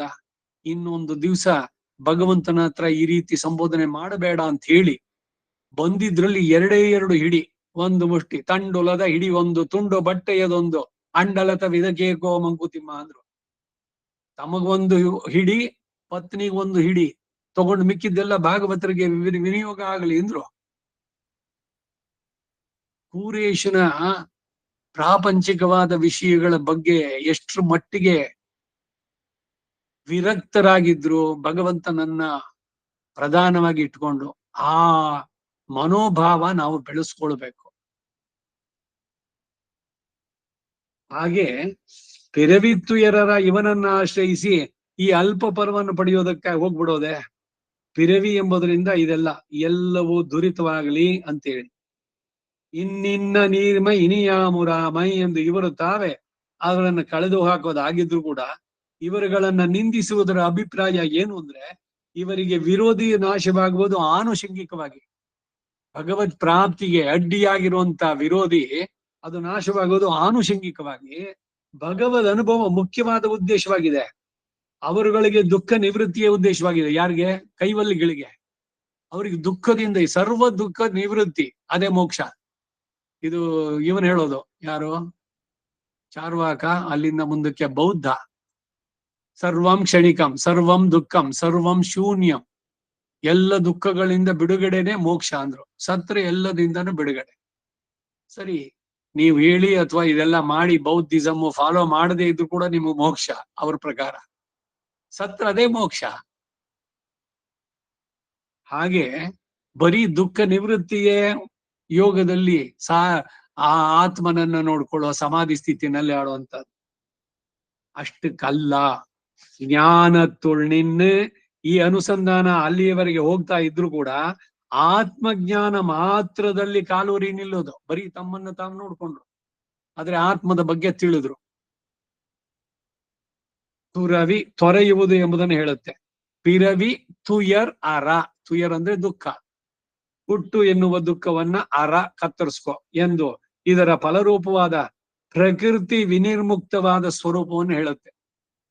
ಪ್ರಕೃತಿಯಿಂದ ಈ ತ್ರಿಗುಣಾತ್ಮಕವಾದಂತಹ ಪಾಂಚಭೌತಿಕ ಶರೀರ ಇವುಗಳಿಂದ ಬಿಡುಗಡೆ, ಪ್ರಕೃತಿಯಿಂದ ಬಿಡುಗಡೆ ಅದಷ್ಟೇನೆ ಅಂತ ಹೇಳೋದಲ್ಲ.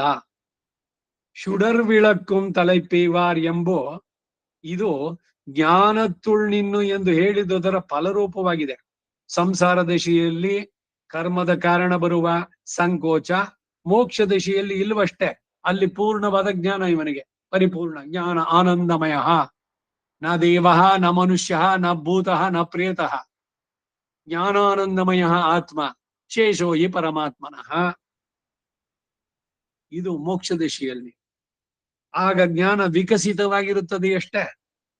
ಜ್ಞಾನವನ್ನ ಗುಣವನ್ನಾಗಿ ಹೊಂದಿ ಜ್ಞಾನ ಗುಣಕಃ, ಧರ್ಮಭೂತ ಜ್ಞಾನದಿಂದ ಜ್ಞಾತಾವೂ ಆಗಿ ಇರುತ್ತಾನೆ ವಸ್ತು. ಯಾವುದು? ಆತ್ಮ ವಸ್ತು ಇರೋದು. ಪಿರವಿತ್ತು ಎರರ ಜ್ಞಾನ ತುಳ್ನಿನ್ನು ಎಂದು ಹೇಳಿದ್ದು ಉಪಾಸನೆಯಾದ್ರೆ, ತುರವಿಚ್ಚುಡರ್ ವಿಳಕ್ಕಂ ತಲೈಪೈ ಹೈ ತಲೈಪೈ ಹೈ ಎಂಬುದು ಫಲವಾಗಿರುತ್ತೆ. ಪಿರವಿ ಇತ್ಯಾದಿ ಸಾಂಸಾರಿಕವಾದ ಸಕಲ ದುಃಖಗಳು ನಾಶವಾಗಬೇಕು ಎಂದು ಆತ್ಮಜ್ಞಾನದಲ್ಲಿ ಮಗ್ನರಾಗಿ ನಿಂತು ಪ್ರಕೃತಿ ವಿನಿರ್ಮುಕ್ತವಾದ ಆತ್ಮಸ್ವರೂಪವನ್ನ ಪಡೆದುಕೊಳ್ಳಬೇಕೆಂದಿರುವವರು ಅರವನೈ ಅವರುಗಳ ರೀತಿಯನ್ನು ನೋಡಿ, ಫಲವನ್ನು ಕೊಡುವವನ ರೀತಿಯನ್ನು ನೋಡಿ ಎಂತಹ ಪರಮ ಉದಾರನೋ ಭಗವಂತ ಅಂತಾರೆ. ಯಾವುದಾದ್ರೂ ಒಂದು ಪ್ರಯೋಜನಕ್ಕೂ ತನ್ನನ್ನೇ ಅಪೇಕ್ಷಿಸಬೇಕಾಗಿ ಎಷ್ಟೇ ಇರೋದು, ಅದು ಆರ್ತನೋ ಅರ್ಥಾರ್ಥಿಯೋ, ಜಿಜ್ಞಾಸುವೋ ಜ್ಞಾನಿನೋ. ನಮಗೆ ನೀನು ಬೇಡ, ಶುದ್ಧ ಪ್ರಯೋಜನವೇ ಸಾಕು. ಇದು ನಮ್ಮ ಸ್ಥಿತಿ, ನಮ್ಮ ನೆಲೆ. ಭಗವಂತನಲ್ಲಿ ಪ್ರಾರ್ಥನೆ ಮಾಡಿ ಪುಣ್ಯ ಬರುತ್ತೆ ಅಂತ ಮಾಡಿ ಅದರ ಫಲ ನನಗಿದು ಬೇಕು. ಧನ ಧಾನ್ಯ ಪಶು ಬಹುಪುತ್ರ ಲಾಭಂ ರಾಜದ್ವಾರೆ ಸಕಲಕಾರ ಸಿದ್ಧ್ಯರ್ಥಂ. ಜ್ಞಾನಿನಾಂ, ಜ್ಞಾತಿಗಳಲ್ಲಿ ಪ್ರಾಧಾನ್ಯತೆ ಬೇಕು. ವಿಷ್ಣು ಸಹಸ್ರನಾಮದ ಫಲಶ್ರುತಿ.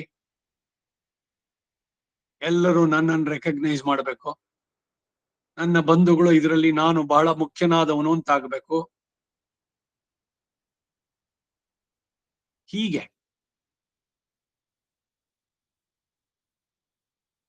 ಈ ಕ್ಷುದ್ರ ಪ್ರಯೋಜನವೇ ಸಾಕು ಎಂದಿರುವವರುಗಳಿಗೆ ಅದನ್ನು ಕೊಟ್ಟು ಬಿಡೋದೆ ಎಂತಹ ಧಾರ್ಮಿಕವನು ಇವನು ಅಂತಾರೆ. ಆಳಿಪ್ಪಡೈ ಅಂದಣನೈ, ಆತ್ಮಾನುಭವಕ್ಕೆ ಇರುವ ವಿರೋಧಿಯನ್ನ ನಾಶ ಮಾಡಲು ಸಾಧನವಾದಂತಹ ದಿವ್ಯ ಚಕ್ರವನ್ನ ಹಸ್ತದಲ್ಲಿ ಉಳ್ಳದವನು. ಆತ್ಮಜ್ಞಾನಕ್ಕೆ ಅಡ್ಡಿಯಾಗಿರುವ ಪ್ರಬಲತರ ಕರ್ಮಗಳು ಅವುಗಳನ್ನೆಲ್ಲ ಈ ಚಕ್ರ ಕತ್ತರಿಸ್ಬಿಡುತ್ತೆ. ಆಳಿಪ್ಪಡೈ ಅಂದಣನೈ, ದಿವ್ಯ ಚಕ್ರವನ್ನ ಹಸ್ತದಲ್ಲಿರೋನು. ಅಂದಣನ್ ಎಂದರೆ ಸಗಣಿಯ ನೀರಿನಂತೆ ಶುದ್ಧನು ಎಂದು. ಸಗಣಿ ನೀರು ಗೋಮಯ, ಎಲ್ಲದಕ್ಕೂ ಶುದ್ಧಿ. ಯಜ್ಞ ಯಾಗಗಳು ನಡೆಸ್ಬೇಕಾದ್ರೆ ಗೋಮಯದಿಂದ ಮೊದಲು ಸಾರಿಸ್ಬೇಕು ಆ ಸ್ಥಳವನ್ನ.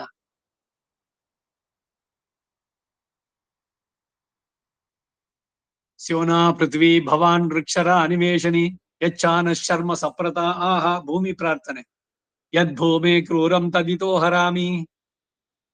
ಎಷ್ಟು ಸುಂದರವಾಗಿದೆ. ಅಲ್ಲಿ ಭಗವಂತನ ಸಾನ್ನಿಧ್ಯ ಇದು ಉಂಟಾಗ್ಬೇಕಾದ್ರೆ ಎಲ್ಲ ಅರಿಷ್ಟಗಳು ದೂರ ಆಗಬೇಕು. ಅಪಸರ ಅಪಸರ್ಪಂತು ತೇ ಭೂತಾಹ ಏ ಭೂತ ವಿಘ್ನಕರ್ತಾರಹ ತೇ ಗಚ್ಚಂತು ಆಗ್ನೇಯ ಹರೇಹೇ, ಭಗವಂತನ ಆಜ್ಞೆಯಾಗಿದೆ ಹೋಗಿ. ಅನ್ಯತ್ರೇತೋ ಗಚ್ಚಂತು ಯತ್ರ ಈಶಾಂ ಗತಂ ಮನಃ.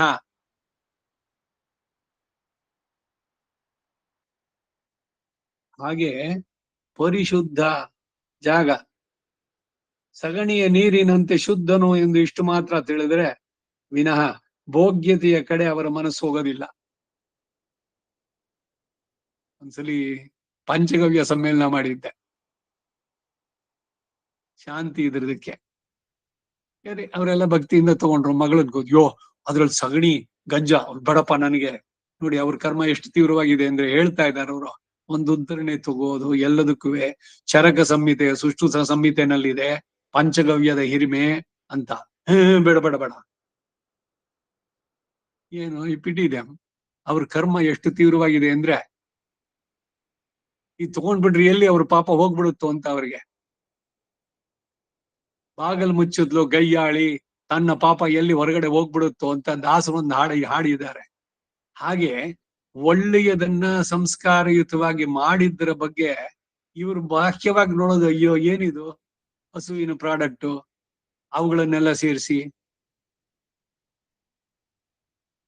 ಹಾಗೆ ಇವರು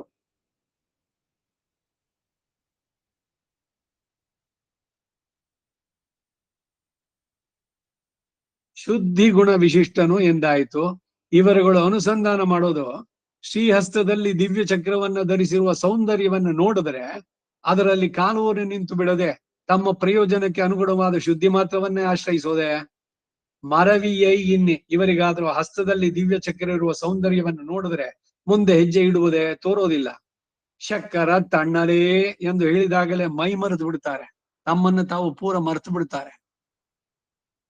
ತಿರುಮಂಗಯಾಳ್ವಾರ್ ಅವರು ಕೂಡ ಆಳಿಯುಡುಂ ಪೊನ್ನಾರ್ ಶಾರಂಗಮುಡೆಯ ಅಡಿಹಳೈ ಇನ್ನಾರ್ ಎನ್ನರಿಯೇನ್ ಎಂದು ಹೇಳಿ ಉದ್ದೇಶ ವಸ್ತುವನ್ನು ಮರೆಯುವಂತೆ ಮೋಹ ಹೊಂದುತ್ತಾರೆ. ಅವನ ಆ ಭಂಗಿ ತ್ರಿಭಂಗಿನಲ್ಲಿ ಚಕ್ರಧಾರಿಯಾಗಿರೋದು ಅವನ್ ನೋಡಿದ್ರೆ ಒಳ್ಳೆಯದನ್ನ ಭಗವದ್ ವಿಷಯವನ್ನ ಮರೆಯುವಂತೆ ಮಾಡುತ್ತಿರುವಂತಹ ಶ್ರೀಹಸ್ತದಲ್ಲಿ ಸುದರ್ಶನವನ್ನ ಧರಿಸುತ್ತಿರುವ ಈ ವಿಷಯ ಕೆಟ್ಟದಾದ ಕೈವಲ್ಯವನ್ನು ಮರೆಯುವಂತೆ ಮಾಡೋದಿಲ್ವಲ್ಲ. ಮರವಿಯೈ ಇನ್ನಿ, ಅವನ ಭೋಗ್ಯತೆಯನ್ನು ಕಣ್ಣಿಂದ ಕಂಡು ತಮ್ಮ ಪುರುಷಾರ್ಥವನ್ನ ಮರೆಯದೆ ಆಶ್ರಯಿಸ್ತಾ ಇರ್ತಾರೆ. ಮರವಿಯೈ ಅಂದ್ರೆ ವಿಸ್ಮೃತಿಯನ್ನ ಮರೆಯದೆ ಮನಸ್ಸಿನಲ್ಲಿ ಇಡ್ತಾರೆ. ಉಪಾಸಕ ಪರವಾದರೆ ಶುಡರ್ ವಿಡಕ್ಕಂ ಎಂಬುದು ಗುಣಪ್ರಕಾಶಕವಾದ ದಿವ್ಯಮಂಗಳ ವಿಗ್ರಹವಾಗತ್ತೆ. ಅವನ ಭೋಗ್ಯತೆಯನ್ನು ಅನುಸಂಧಾನ ಮಾಡಿದ ಮೇಲೂ ನಂತರವೂ ಇವರ ಈ ನೆಲೆಯು ನಾಶವಾಗದೆ ಇದೆಯಲ್ಲ, ಬರೀ ಆತ್ಮಸ್ಥಿತಿನಲ್ಲೇ ಇರೋದೆ ಕೈವಲಿಗಳು. ಈ ದುಷ್ಕರವಾದ ಕೆಲಸ ಮಾಡೋದಕ್ಕೆ ದೃಢರಾಗುತ್ತಾರೆಯಲ್ಲ ಇವರು.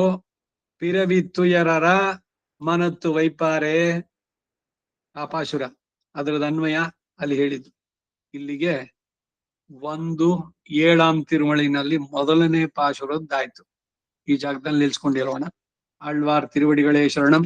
ಕವಿತಾರ್ಕಿಕ ಸಿಂಹಾಯ ಕಲ್ಯಾಣ ಗುಣಶಾಲಿನೇ ಶ್ರೀಮತೆ ವೆಂಕಟೇಶಾಯ ವೇದಾಂತ ಗುರವೇ ನಮಃ. ವಾದಿತ್ಯಪಶಿರೋಭಂಗ ಪಂಚಾನ್ನ ಪರಾಕ್ರಮಃ ಶ್ರೀಮಾನ್ ವೆಂಕಟನಾಥಾರ್ಯಶ್ಚಿರಂ ವಿಜಯತಾಂ ಭುವಿ. ಶ್ರೀಮತೆ ನಿಗಮಾಂತ ಮಹಾದೇಶಿಕಾಯ ನಮಃ. ಸರ್ವಂ ಶ್ರೀ ವಾಸುದೇವಾರ್ಪಣಮಸ್ತು. ನಮಸ್ಕಾರ ಮಾಮ. ನಮಸ್ಕಾರ.